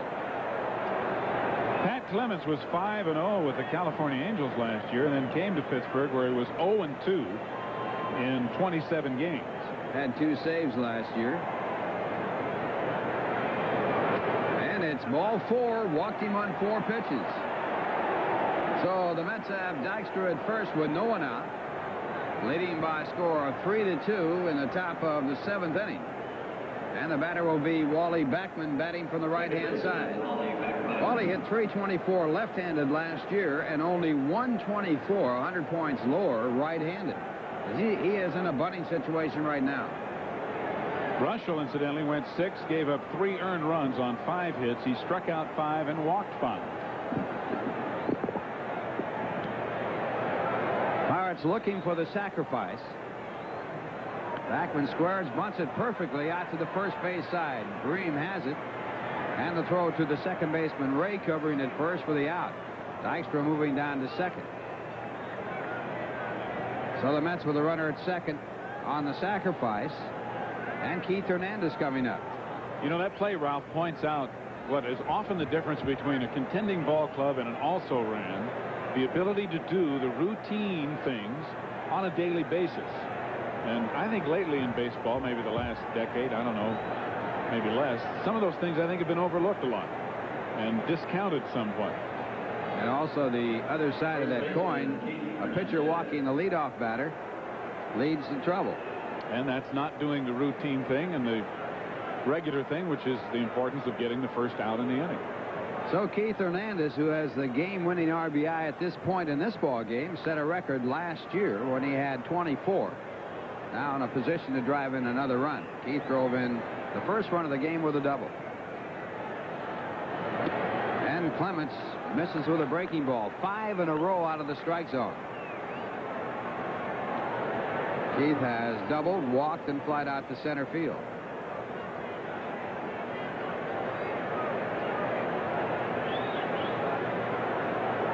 Dykstra, the runner at second, 1 away. Mets leading 3-2. And a good fastball. First strike. And that draws some applause. Clements from McLeod, California. He was the Angels' 4th-round selection of the June 1983 draft, so he has arrived in the major leagues in a hurry. Attended UCLA. Dykstra causing some concern, so Clements steps off the pitching rubber. Clements was acquired from the Angels with Mike Brown in the Candelaria deal. Grounded foul. 1-2 the count. Well, it's opening day at Shea next Monday. We'd like to remind everyone planning to attend the opening day game at Shea on April 14th that the ballpark is sold out. And the Mets urge you to arrive early and, if at all possible, use public transportation. They will be arriving early and often, I have a feeling. 1-2. And it's back to the middle, a base hit. Moving around to third is Dykstra. The throw coming in to home is not in time, and Dykstra scores, and Hernandez with his second RBI, and the Mets lead by a score of 4-2. Well, Keith picking up right where he left off at the end of last season.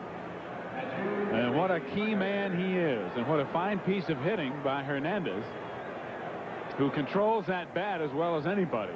The throw by Reynolds is way offline. It would have taken a real good throw to have a play at Dykstra. As you see, he's on the plate by the time the ball gets to Pena, even though Pena's up the line. And so now time is called as Leland goes to the mound. And that's all for his pitcher, Clemens. So while we wait for the new relief pitcher, Mets leading by a score 4-2. We'll take this opportunity as you look at the action in the bullpen, and Cecilio Guante getting ready to come in to pitch.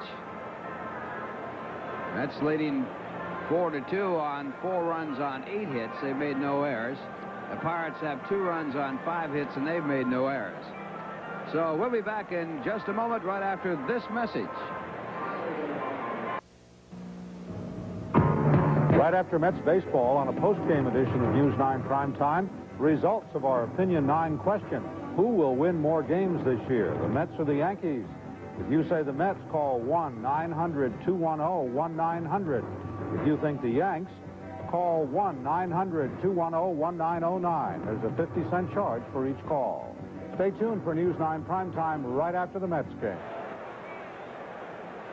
Cecilio Guante in to take over for Pat Clements, and he'll be working to the right-hand batter, Gary Carter. Guante was 4-6 last year with the Pirates. Had a 2.72 ERA in 63 appearances. He picked up 5 saves, pitched 109 innings, and allowed 33 earned runs, walked 40 while striking out 92. Guante in his 4th Major League season. And he was signed as a non-drafted free agent by Pittsburgh back in 1979 out of the Dominican Republic. You know, Ralph, a lot of people are going to be watching how Jim Leland manages this ball club. And I equate it, I think, somewhat to longtime broadcaster and the late, great Bob Prince, who was here for so many years.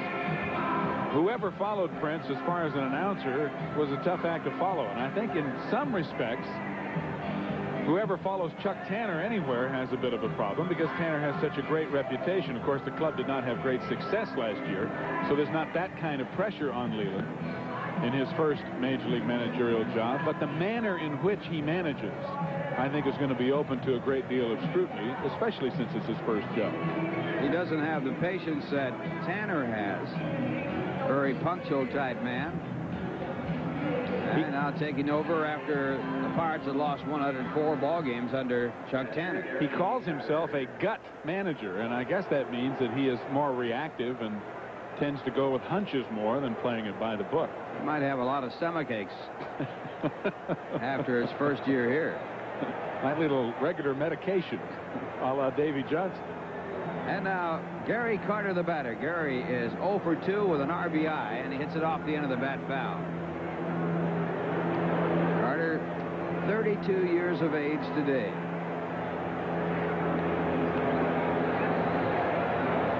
Drove in the Mets' second run in the first inning with a sacrifice fly to left field. Struck out in the third, grounded back to the pitcher in the 5th. Russell on the losing side, working 6 innings, and now Guante, the third pitcher used by Leland. And Hernandez chased back. Keith had 3 stolen bases last year. Doesn't figure to be going anywhere.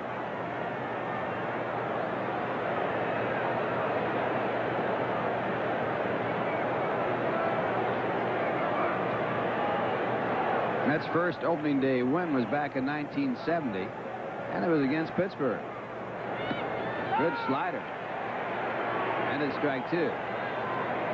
Mets lost their first 8 opening day games before winning in 70. The year after they were the world's champions.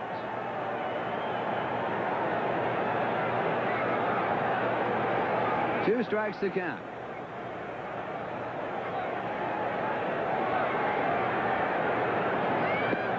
struck him out.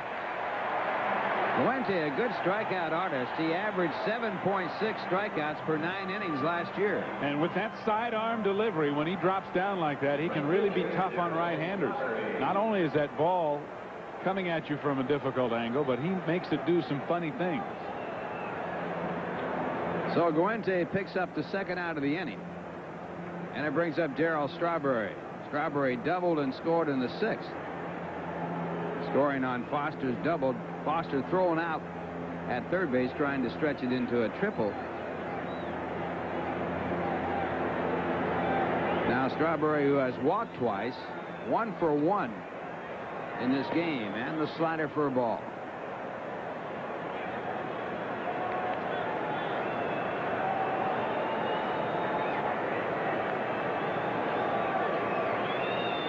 Mets leading 4-2. 2 men away, top of the 7th inning. Ground ball foul. 1 ball, 1 strike, the count to Darryl, who batted .277 last year with 29 home runs. Strawberry's averaged 27 home runs and 83 RBIs a year in less than 3 years in the big leagues. And a lot of people think that's not enough. Man of his talent. Check swing off the fastball, 1-2. Well, if I were a betting man, I would bet that those averages will go up. He led the National League in home run percentage, home runs per time at bat last year, having played in only 111 games and getting 29 home runs.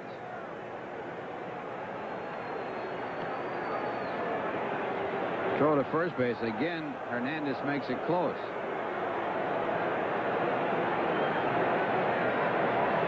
Keith's got to wonder what's going on.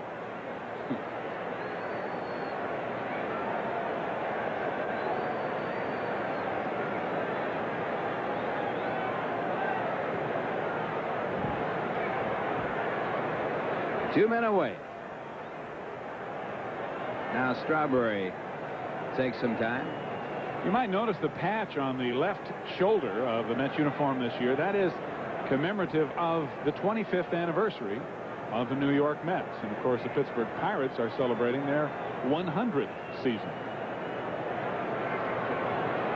1-2. And now 2-2. The Pirates played in the first World Series ever played.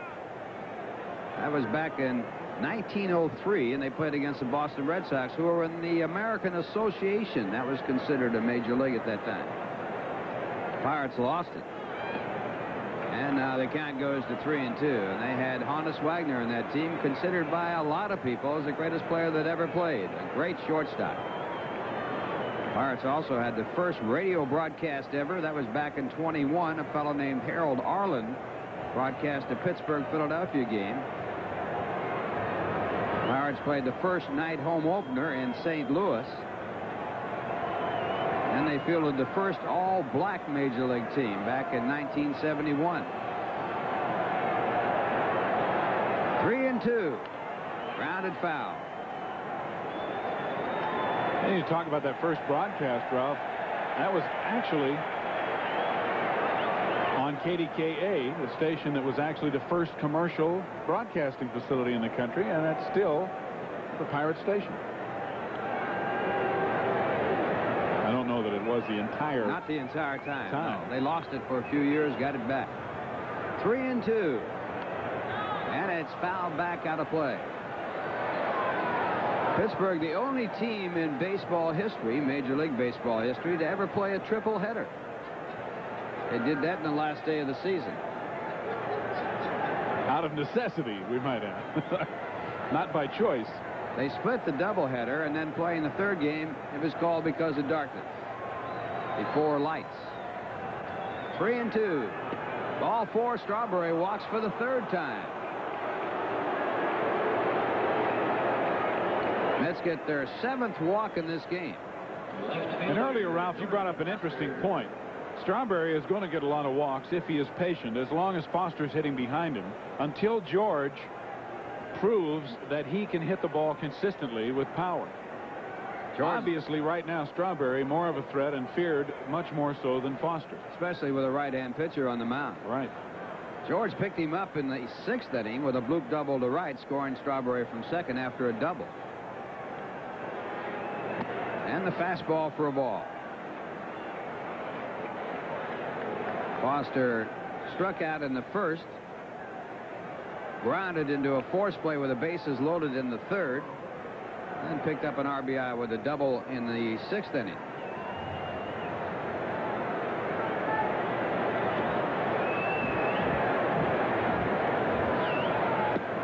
Good slider, 1-1. Guante has outstanding movement on his pitches, and his slider, being probably his best pitch, has a lot of late break.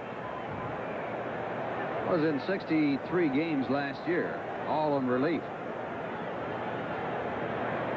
Fastball fouled back.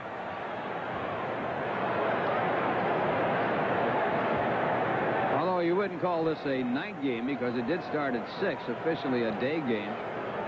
Pirates played a night home opener for the first time last year. They drew 47,335. Not as many in here tonight. Slider, strike 3. So the Mets leave 2 as they pick up 1 run on 1 hit. And the score at the end of 6.5 innings, the Mets 4 and the Pirates 2. Now here's a word from the good old guys. As you Mets fans know, the 1986 season marks the silver anniversary of the Mets franchise. And to commemorate this landmark anniversary, the Mets have put together a sleek 25th anniversary book entitled The New York Mets, The First Quarter Century. Now, don't be fooled by other publications. This is the official 25th anniversary book of the Mets, and it says so right on the silver cover. The book is hardbound, a volume of Mets history told in candid, action-packed photographs and engaging essay, compiled and written by noted baseball historian Donald Honig. To get your copy of the Mets official 25th anniversary book, send check or money order for $17.95 plus $3.25 for shipping and handling, a total of $21.20 to New York Mets 25th anniversary book, Department L, 160 Varick Street, New York, New York, 10013. And if you're like most Mets fans, you'll never seem to get enough news about your team. But now you can by picking up the latest copy of New York Mets Inside Pitch, the official newspaper of the New York Mets. You can get Mets Inside Pitch at your local newsstand or by subscribing through this toll-free number during business hours. The number, 1-800-421-7751.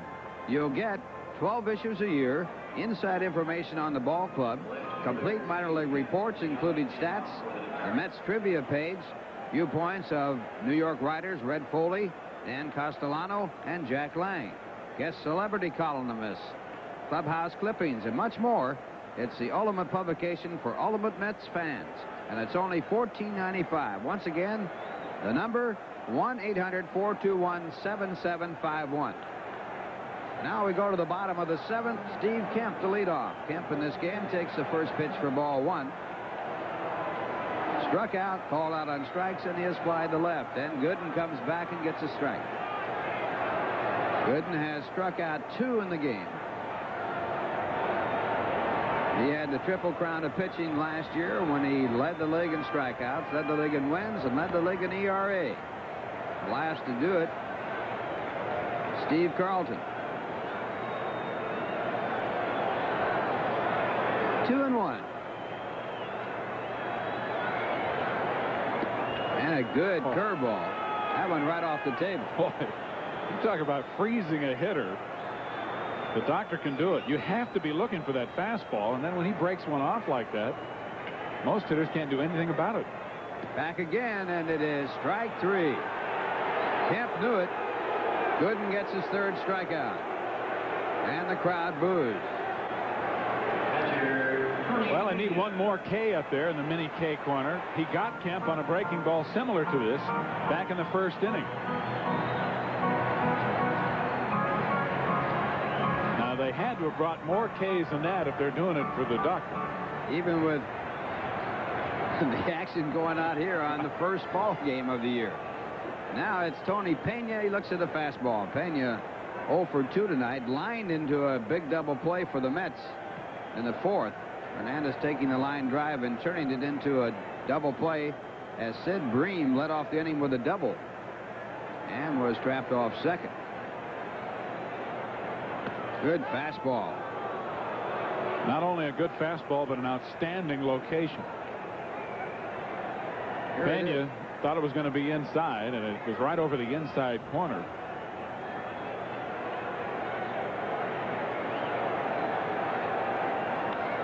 And the fastball foul back out of play. Does he take a cut or what? Look at his bat. He takes a cut in both directions. Pena, after last year's opening night win against the St. Louis Cardinals, said, "I hope it lasts." It didn't. And you know, you and Tim were mentioning earlier about how he hurt a rib muscle in spring training swinging the bat, and we had talked about it last year, about it's amazing that he hasn't injured himself the way he swings, and sure enough, this spring he did. He's dangerous for a catcher with that backlash. You got to be sure you don't get hit. Fastball grounded to the shortstop, Santana. 2 men away. Mets leading 4-2. There's another big rip, an inside high heater really got into Kitchen, and he hit it off below the trademark of the bat, actually. But that didn't slow down his swing or his recoil in it. So now 2 men away, and Jim Morrison, the batter. Jim has grounded out and flied out.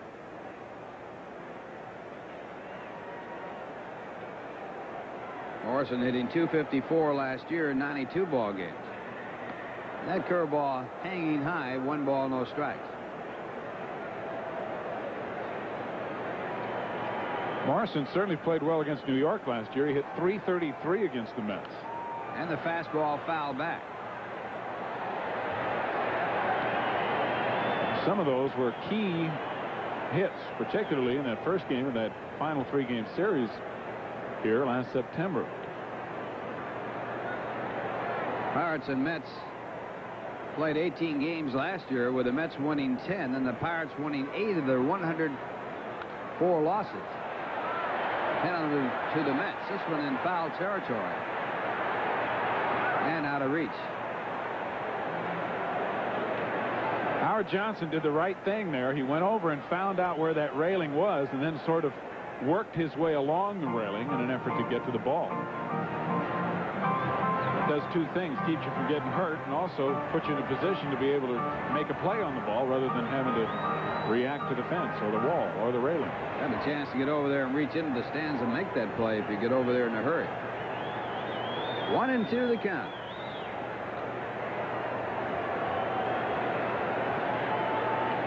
Curveball, and I don't know how he laid off of that one. 2 balls, 2 strikes. Doctor broke one off again, just a little bit low, I guess.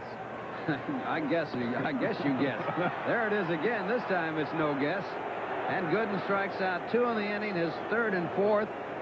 And the Pirates go in order. The score at the end is 7. The Mets 4, the Pirates 2. Now here's a word from Michelob Light.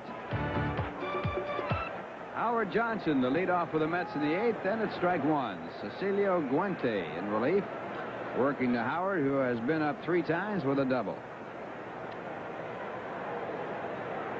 Johnson doubled right over the first base bag his last time up. And this ball fouled away. Johnson did not have a good year last year at the plate, as everyone knows. Not certainly what was expected of him, but he did hit very well against the Pirates. He hit .347 against Pittsburgh pitching. First broadcast on Channel 9 in the regular season. First of 90, and there's a ball. 1-2 the count.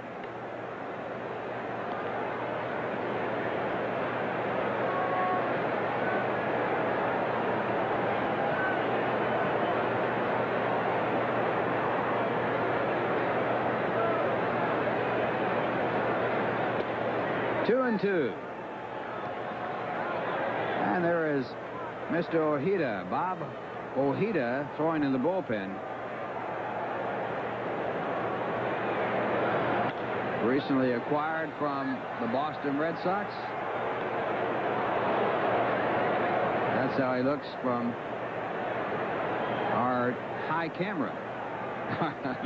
That's our blimp shot. The camera high down the left field line. Oh, he'd asked him for number 19, getting it from Ron Gardenhire. This ball popped up into shallow left, coming over is Kemp. And Johnson is out. So Guante retires his third batter in this game. He has pitched to 4, walking 1. And he'll now pitch to Rafael Santana, both from the Dominican Republic. Santana with a home run off Guante, his second home run in his major league career, and it came last year.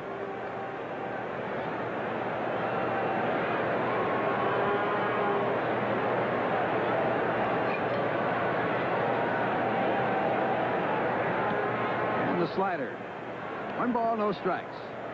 Mets leading 4-2.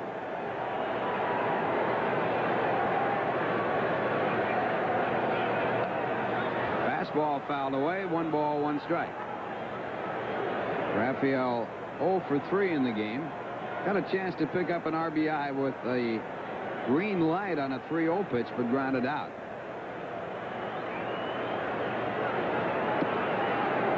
Two balls, 1 strike. Mets scored 2 in the first. Pirates got 1 back. Mets then got into a position of leading 3-1. Pirates got another back and then added 1 more to make it 4-2. Fly ball to shallow right center. Joe Orslack is there and 2 men away. That will bring up Dwight Gooden. Well, I think if Dwight is going to make good on his wager with Marty Noble of Newsday, he has to do it now. 4th at bat, he bet that he'd hit a home run in this contest, and if he did, Noble would have had to shave off his beard, all his facial hair, right? As I understand it, the whole beard, and Marty has a full beard, has to come off. Dwight already has a single. There is Marty with the white shirt on. He has trimmed that down a little bit. Last year, Danny Castellano made a bet about shaving off his beard. The 3 beards. And he happened to win his. Didn't have to shave it. 2-1 to count to Dwight Gooden. What did he bet? Davy Johnson to the Mets to win 6 in a row? Something like a winning streak. Gooden, a good pitch to hit out of here, but he fouls it back.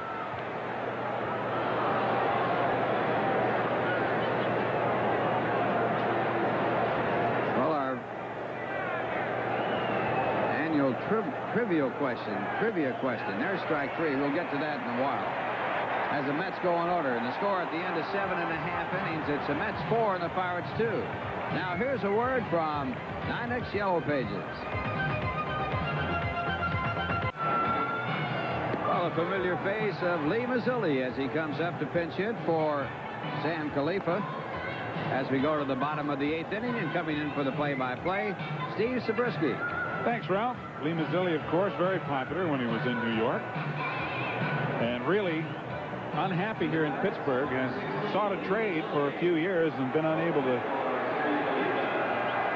be accommodated in that department, and had some hopes with the new management and ownership that might happen, but here he is on opening day still with the Pirates. Did a good job as a pinch hitter. Had an on-base percentage last year of .437, 15 walks. And he hit .282 coming off the bench, and that's not too shabby. And we'll get to that trivia question. 4-2, New York leads at bottom half of the 8th inning. And a fastball high and away. Only once in the history of baseball has a team come into a game with the averages staying the same after the game was over. Every player in that game had the same average after the game was over as they did when they came into the game. And that was on one side, the team that played against the Cleveland Indians. Did you know the answer to that? I do. As I told you. Now, I guessed half of it. I guess Tampa did. But that giving the Cleveland Indians was a good clue. A little help there. A little help there. I'll even give you the year. It was 1940. 2-1 the count for Mazzilli as Gooden wants a different baseball. And the team was the White Sox. They started the game with the same average that they had after it was over. The whole team, everybody that batted.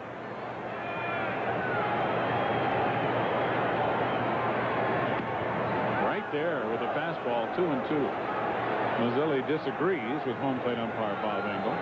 Bob Feller pitched a no-hitter on opening day for Cleveland. Everybody started with a 0-0 average, and everybody finished with a 0-0-0 average. Only time a no-hitter's been pitched on opening day. Easy ground ball to Hernandez, who outraces Maz to the bag, and there's one out. Well, Keith, with that great pair of hands, gets the glove down and decides to take it by himself. Mazzilli, of course, still runs very, very well. And there was a good shot, too, Ralph, of Hernandez going over and getting in front of the ball with his body on a ball in which he had the opportunity to do that. And that's really a mark of a good fielder, not to get away from those fundamentals. Made only 4 errors last year, fielded .997, the best in the National League, and won another Gold Glove as 8. Bill Allman will pinch hit for Cecilio Guante now with 1 out here in the 8th inning. Allman, a one-time Met. And last year he was a starter. He hit .286 this spring as Jim Wynn warms up in the Pirate bullpen and will more than likely be the next Pittsburgh pitcher. Breaking ball from Gooden for strike 1. Allman played for the Mets briefly and ineffectively in 1980. Allman hit .270 here in Pittsburgh last year with 6 homers and 29 RBIs. He is what you call a versatile player. He has played every position but pitcher in his major league career. Now in his 10th year. Low and inside, 1-1. He attended Brown University and was the Padres' #1 draft pick. And a fastball right down Broadway, and it's 1 ball, 2 strikes.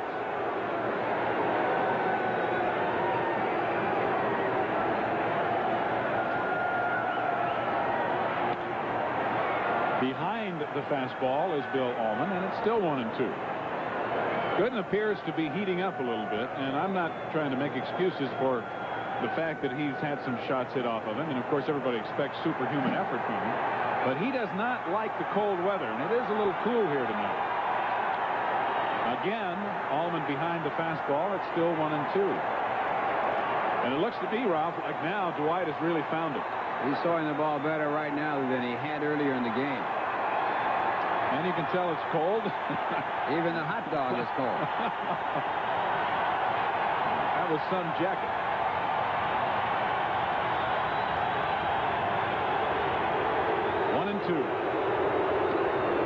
And that high heater, and Gooden has now struck out 5. Of the 5 strikeouts, Dwight has picked up 3 of them in the last 2 innings.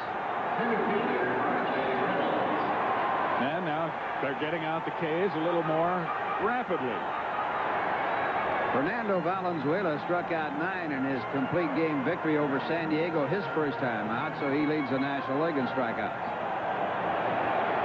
Albeit temporarily. R.J. Reynolds has had a big night. 2 for 3 with a home run and a double, and he takes a fastball for strike 1. And last year, Reynolds, with both Los Angeles and Pittsburgh, hit .340 against the Mets, so he's picked up where he left off with the 2 for 3 so far tonight. Breaking ball grounded in the hole. Backman with a diving stop and throws him out. Nice play, Wally Backman, to end the inning. A 1-2-3 inning for Dwight Gooden in the 8th. And going to the 9th, the Mets still lead Pittsburgh 4-2 after this for Manufacturers Hanover Trust. Wally Backman will be hitting second here in the 9th, but to end the 8th inning, he made a fine play. Hernandez breaking for the bag at first as he sees he can't get to it. Backman with a diving stab. And coming up throwing, Backman led all second basemen in fielding last year. So he's done quite a job. Bill Allman stays in the game and plays shortstop for Sam Khalifa, who Mazzilli hit for, and Jim Wynn is in fact the new pitcher for Pittsburgh. Wynn with a record of 3-6 last year, was in 30 games, 7 as a starter, and he had an earned run average of 5.23. He was selected by Pittsburgh in the 1981 free agent draft in the first round, so they consider him quite a prospect. And he has an uncanny physical resemblance, at least in my mind, to another Pittsburgh right-handed reliever, Don Robinson. They look enough alike to be brothers. Well, Len Dykstra, the leadoff batter, will lead it off here in the 9th inning. A 4-2 New York lead. Dykstra is 0 for 2, but he has walked twice and scored 2 runs. And he takes ball 1. Lenny is flying deep to left and deep to center in his other 2 at-bats. Backman and Hernandez to follow. And he lofts one into center field again and fairly deep. And Orsulak, the right fielder, well over into center field, playing him that way, makes the catch. Second baseman, Wally Backman. The estimated attendance here tonight, 50,000, which would be more than they had last year when they had 47,000 plus. But not a record. Not a record. Wally Backman now with 1 out and nobody on. Wally is 0 for 2. He has also walked and sacrificed in his other 2 at-bats. Wally hit .328 against Pittsburgh last year. And he takes high, ball 1.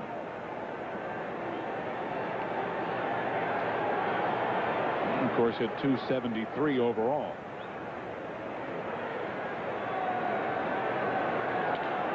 Right back to Wynn, who flags it down. And there are 2 away.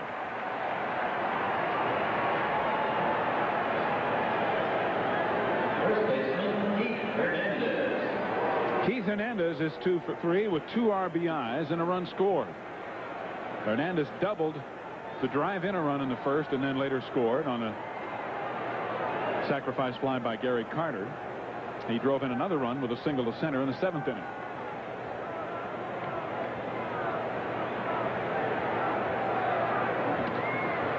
Ball 1.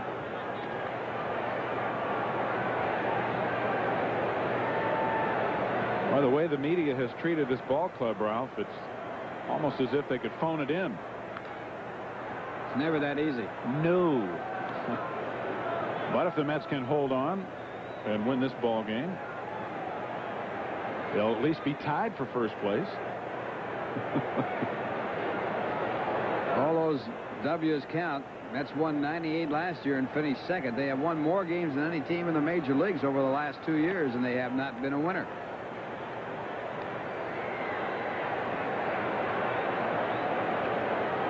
They have won 98 and 90 in their last 2 years.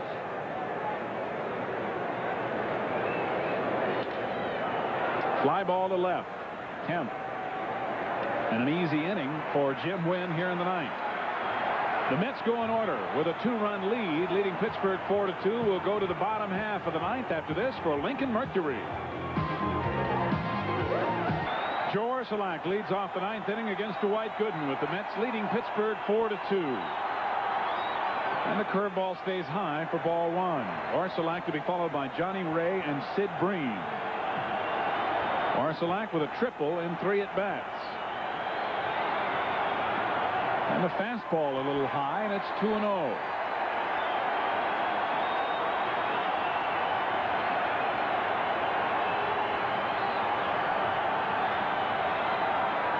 Fastball right in there. 2-1 now. Gooden has shown the same pattern in this ball game that he has shown his first 2 years, and that is an ability to get stronger as the game goes along. Popped up, but it'll be out of play behind the New York dugout, on the count now 2-2. Gooden has never pitched more than 9 innings in his brief major league career of 2 years.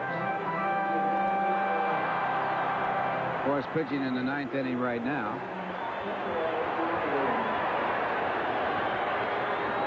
Three and 2.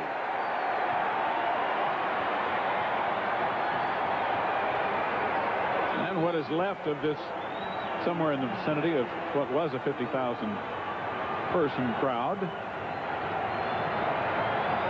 really making some noise here in the ninth.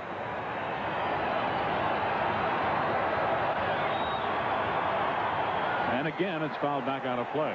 So the count holds at 3-2.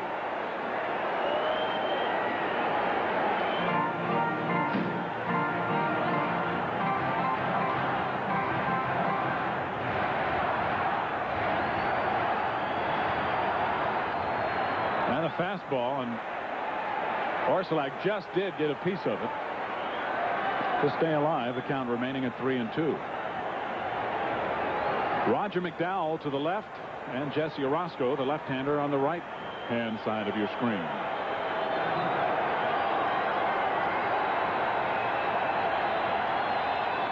High fastball popped up. Johnson may have a play, but no, it's back about 10 or 12 rows. Still 3-2.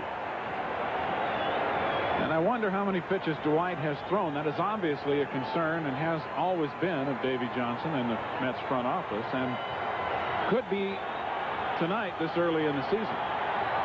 But it is the ninth inning. Ball 4. And that's Gooden's first walk of the game.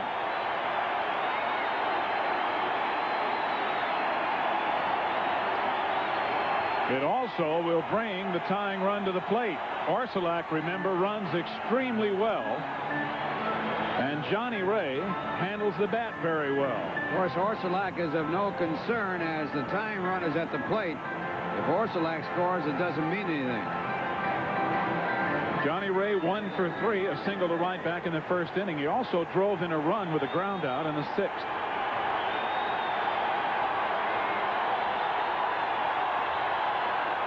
Hard hit, base hit, right field. Orsulak will stop at second as Strawberry is up with it quickly. Hit number 6 for Pittsburgh, and they have the tying runs aboard with nobody out here in the ninth inning. So the first matter of concern for Davy Johnson is Gooden tiring. Do you go to the bullpen? The decision will have to be made by Davy Johnson. Batter coming up, Sid Bream, and we'll see how Pittsburgh plays it. Will they sacrifice to get the tying run down to second base? Decision time. The entire infield having a conference, including catcher Gary Carter. Bream is 1 for 3 with a double in 3 trips.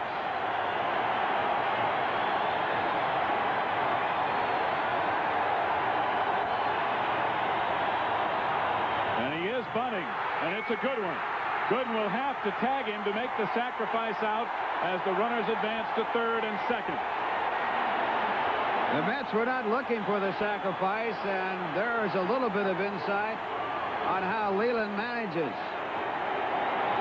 He had his cleanup batter, his 4th hitter up here with no one out, and he sacrifices with his 4th batter. Gooden makes the play, picks up the out, and now the tying run is at second base. And the batter will be Steve Kemp. Kemp is 0 for 3 as each manager takes a certain posture. Kemp has been struck out twice by Gooden, and both times they were called third strikes on curveballs. And the fastball is high.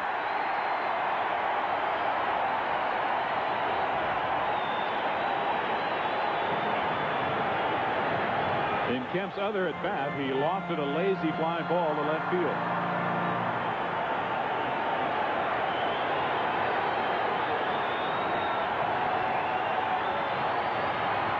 And a curveball for a swinging strike 1. It's 1-1. Good curveball by Gooden on that pitch. He really broke it off. Right here, the curve in a great spot. Kemp right over the top of it. And Gooden gets the count at 1-1. Runners at second and third with 1 out. Another breaking ball that misses high and away. 2-1. Orsulak at third, and Johnny Ray the tying run at second. 4-2, New York leads it with 1 out in the ninth. High cheese for strike 2, 2-2.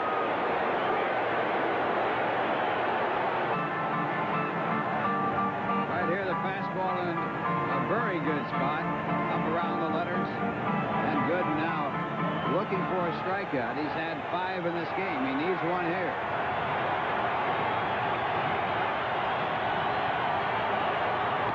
And he gets it. Another fastball. It had to be somewhere in the vicinity of 93 or 94 miles an hour. Blew it right by him. Gooden struck out 2 in the 7th, 1 in the 8th, and now he has a big one here in the 9th, and he's 1 out away from picking up his first win of this year. The batter, Tony Pena. Pena, 0 for 3, has grounded out twice and lined out to Hernandez in a double play. 2 out with runners at second and third.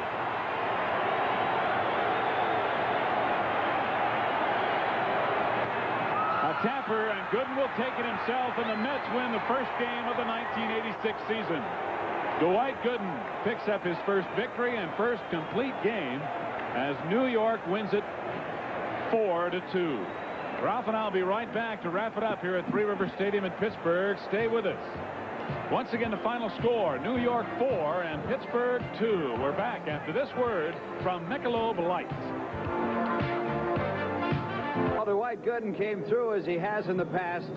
When the going gets tough, he really gets tough. And Dwight Gooden with the time run on base, a chance to see the ball game tied up, got the final out, and this is it on the replay.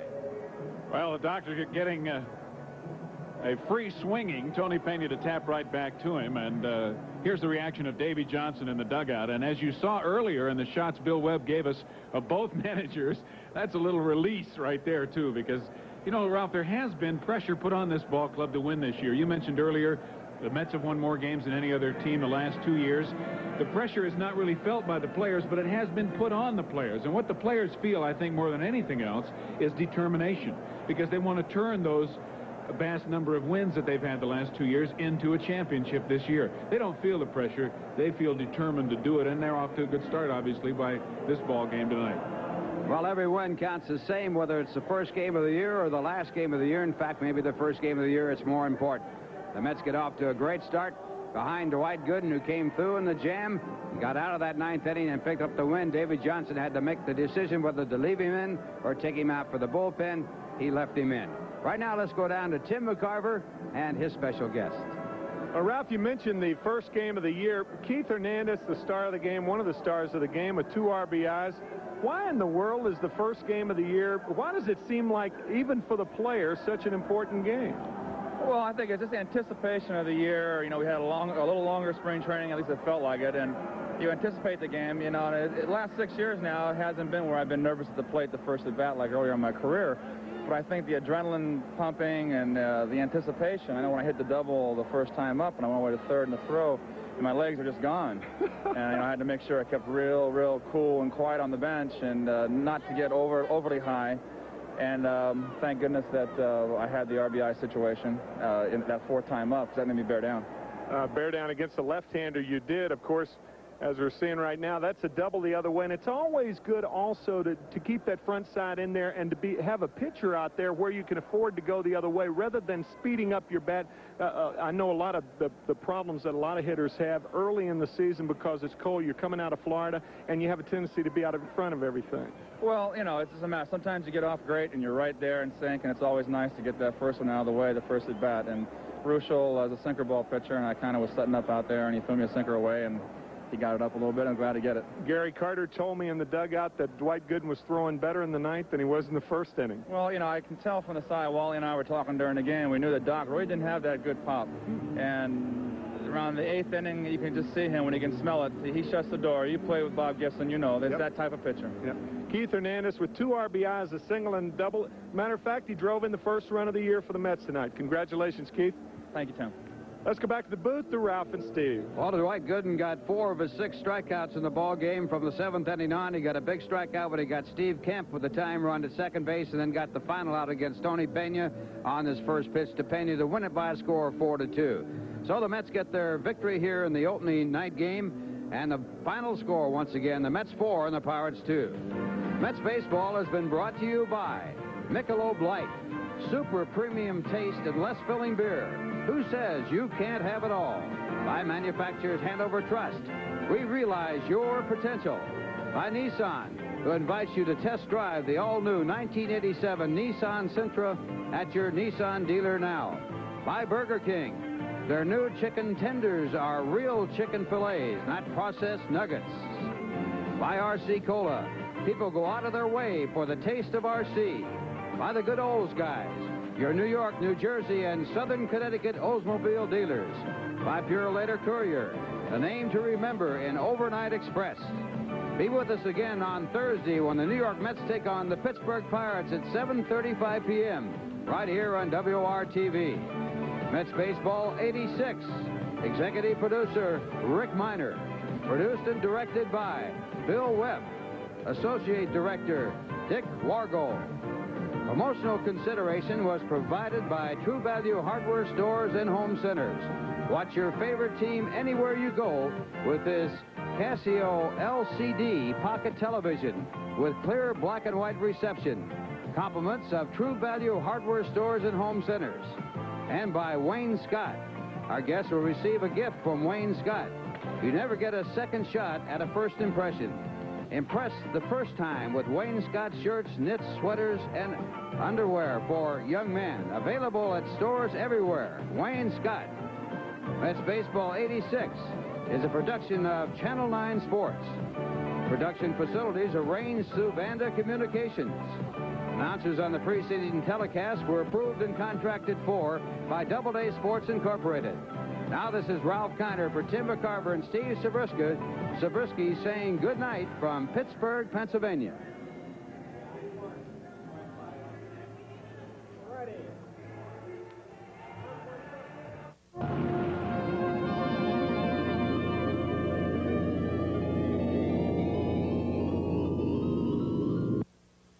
Bring it home, Dr. King. Proud enough, strong enough, tough enough, loud enough. We're putting our hands together, making our basket better.